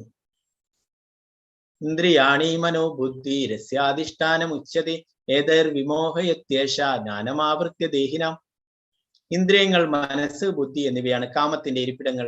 അവയിൽ കൂടി കാമം യഥാർത്ഥ ജ്ഞാനത്തെ ആവരണം ചെയ്ത് ജീവസത്തയെ മോഹിപ്പിക്കുന്നു. അപ്പോ എന്താണ് കാമത്തിന്റെ ഇരിപ്പിടങ്ങൾ എന്തൊക്കെയാണ്? ഇന്ദ്രിയങ്ങള്, മനസ്സ്, ബുദ്ധി. ഇതാണ് അല്ലെ പ്രധാനപ്പെട്ട സ്ഥലങ്ങളാണ് ആ കാമം കൈയടക്കി വെച്ചിട്ടുള്ളത്. തസ്മാത് ത്വാമിന്ദ്രിയാണ നിയമ്യാപരദർശഭ പാപ്മാനം പ്രജഹിഹേന്യം ജ്ഞാനവിജ്ഞാന നാശനം. അതുകൊണ്ട് ഭരതർഷഭ ആദ്യമായി തന്നെ ഇന്ദ്രിയങ്ങളെ നിയന്ത്രിച്ച് ഈ പാപമുദ്രയായ കാമത്തെ മുരടിപ്പിക്കുക, ജ്ഞാനത്തെയും ആത്മസാക്ഷാത്കാരത്തെയും ഇല്ലാതാക്കുന്ന ഈ കാമത്തെ നശിപ്പിക്കുക. ഇന്ദ്രിയാണി പരണ്യാഹൂരിന്ദ്രിയേഭ്യ പരം മനസ്സസ്തു പരാ ബുദ്ധിർ യോ ബുദ്ധേ പരതസ്തു സ. ജഡപദാർത്ഥങ്ങളെക്കാൾ ഉത്കൃഷ്ടമാണ് കർമ്മേന്ദ്രിയങ്ങൾ, മനസ്സ് ഇന്ദ്രിയങ്ങളെക്കാൾ ശ്രേഷ്ഠമാണ്, ബുദ്ധി മനസ്സിനെയും കടന്നു നിൽക്കുന്നു, ആത്മാവ് ബുദ്ധിയെക്കാളും ഉന്നതനാണ്. ഏവം ബുദ്ധേ പരം ഭൂത്വ സംസ്ഥാപ്യാത്മാത്മനാ ജഹി ശത്രും മഹാബാഹു കാമരൂപം ദുരാസതം. മഹാബാഹു ഭൗതികങ്ങളായ ഇന്ദ്രിയങ്ങൾക്കും മനസ്സിനും ബുദ്ധിക്കും അതീതനാണ് താനെന്നറിഞ്ഞിട്ട് ദൃഢനിശ്ചയത്തോടെ ആത്മീയ ബുദ്ധിയും കൃഷ്ണാബോധം ആത്മീയ ശക്തിയും കൊണ്ട് മനസ്സിനെ ഉറപ്പിച്ച് അദമ്യനായ കാമം എന്ന ശത്രുവിനെ കീഴടക്കുക. അപ്പൊ നമ്മളൊക്കെ ഇപ്പൊ മനസ്സിലാക്കിയല്ലേ, നമ്മളൊക്കെ ശരീരമല്ല ആത്മാവാണ് അല്ലെ, ഭഗവാന്റെ അംശമാണ് അല്ലെ, മനസ്സിലാക്കി അല്ലെ. ഭഗവാന്റെ സേവനങ്ങൾ ചെയ്യുക, ഭക്തിത സേവനങ്ങൾ ചെയ്യണം, ഭഗവാന്റെ തിരുനാമം ജപിക്കണം, ഇതൊക്കെ നമ്മൾ മനസ്സിലാക്കി അല്ലെ. അങ്ങനെ നമ്മൾ ആ ഭക്തിത സേവനത്തിലൂടെ നമുക്ക് ഈ കാമത്തെയൊക്കെ ഇല്ലാതാക്കാൻ സാധിക്കും. ഇത് ഹരിദാസ് താക്കൂറാണ്, ഭഗവാന്റെ പ്രിയ ഭക്തനാണ്. സാക്ഷാൽ ബ്രഹ്മാവ് തന്നെയാണ് ഹരിദാസ് താക്കൂറായിട്ട് അവതരിച്ചിട്ടുള്ളത്. നാമാചാര്യ ശ്രീല ഹരിദാസ് താക്കൂർ എന്ന് പറയും. 3 ലക്ഷം തവണ ഭഗവാന്റെ തിരുനാമം ജപിച്ചിരുന്നു. വേറൊരു ക്ലാസ്സിൽ നമുക്ക് കൂടുതലായിട്ട് പറയാം. ഇപ്പൊ കുറച്ച് കൂടുതൽ സമയമായി പോയി. ഗോലോക ചാർട്ട് നാളത്തെ ക്ലാസ്സിൽ കാണിക്കാം. ഹരേ കൃഷ്ണ കൃഷ്ണ കൃഷ്ണ ഹരേ ഹരേ, ഹരേ രാമ രാമ രാമ ഹരേ ഹരേ.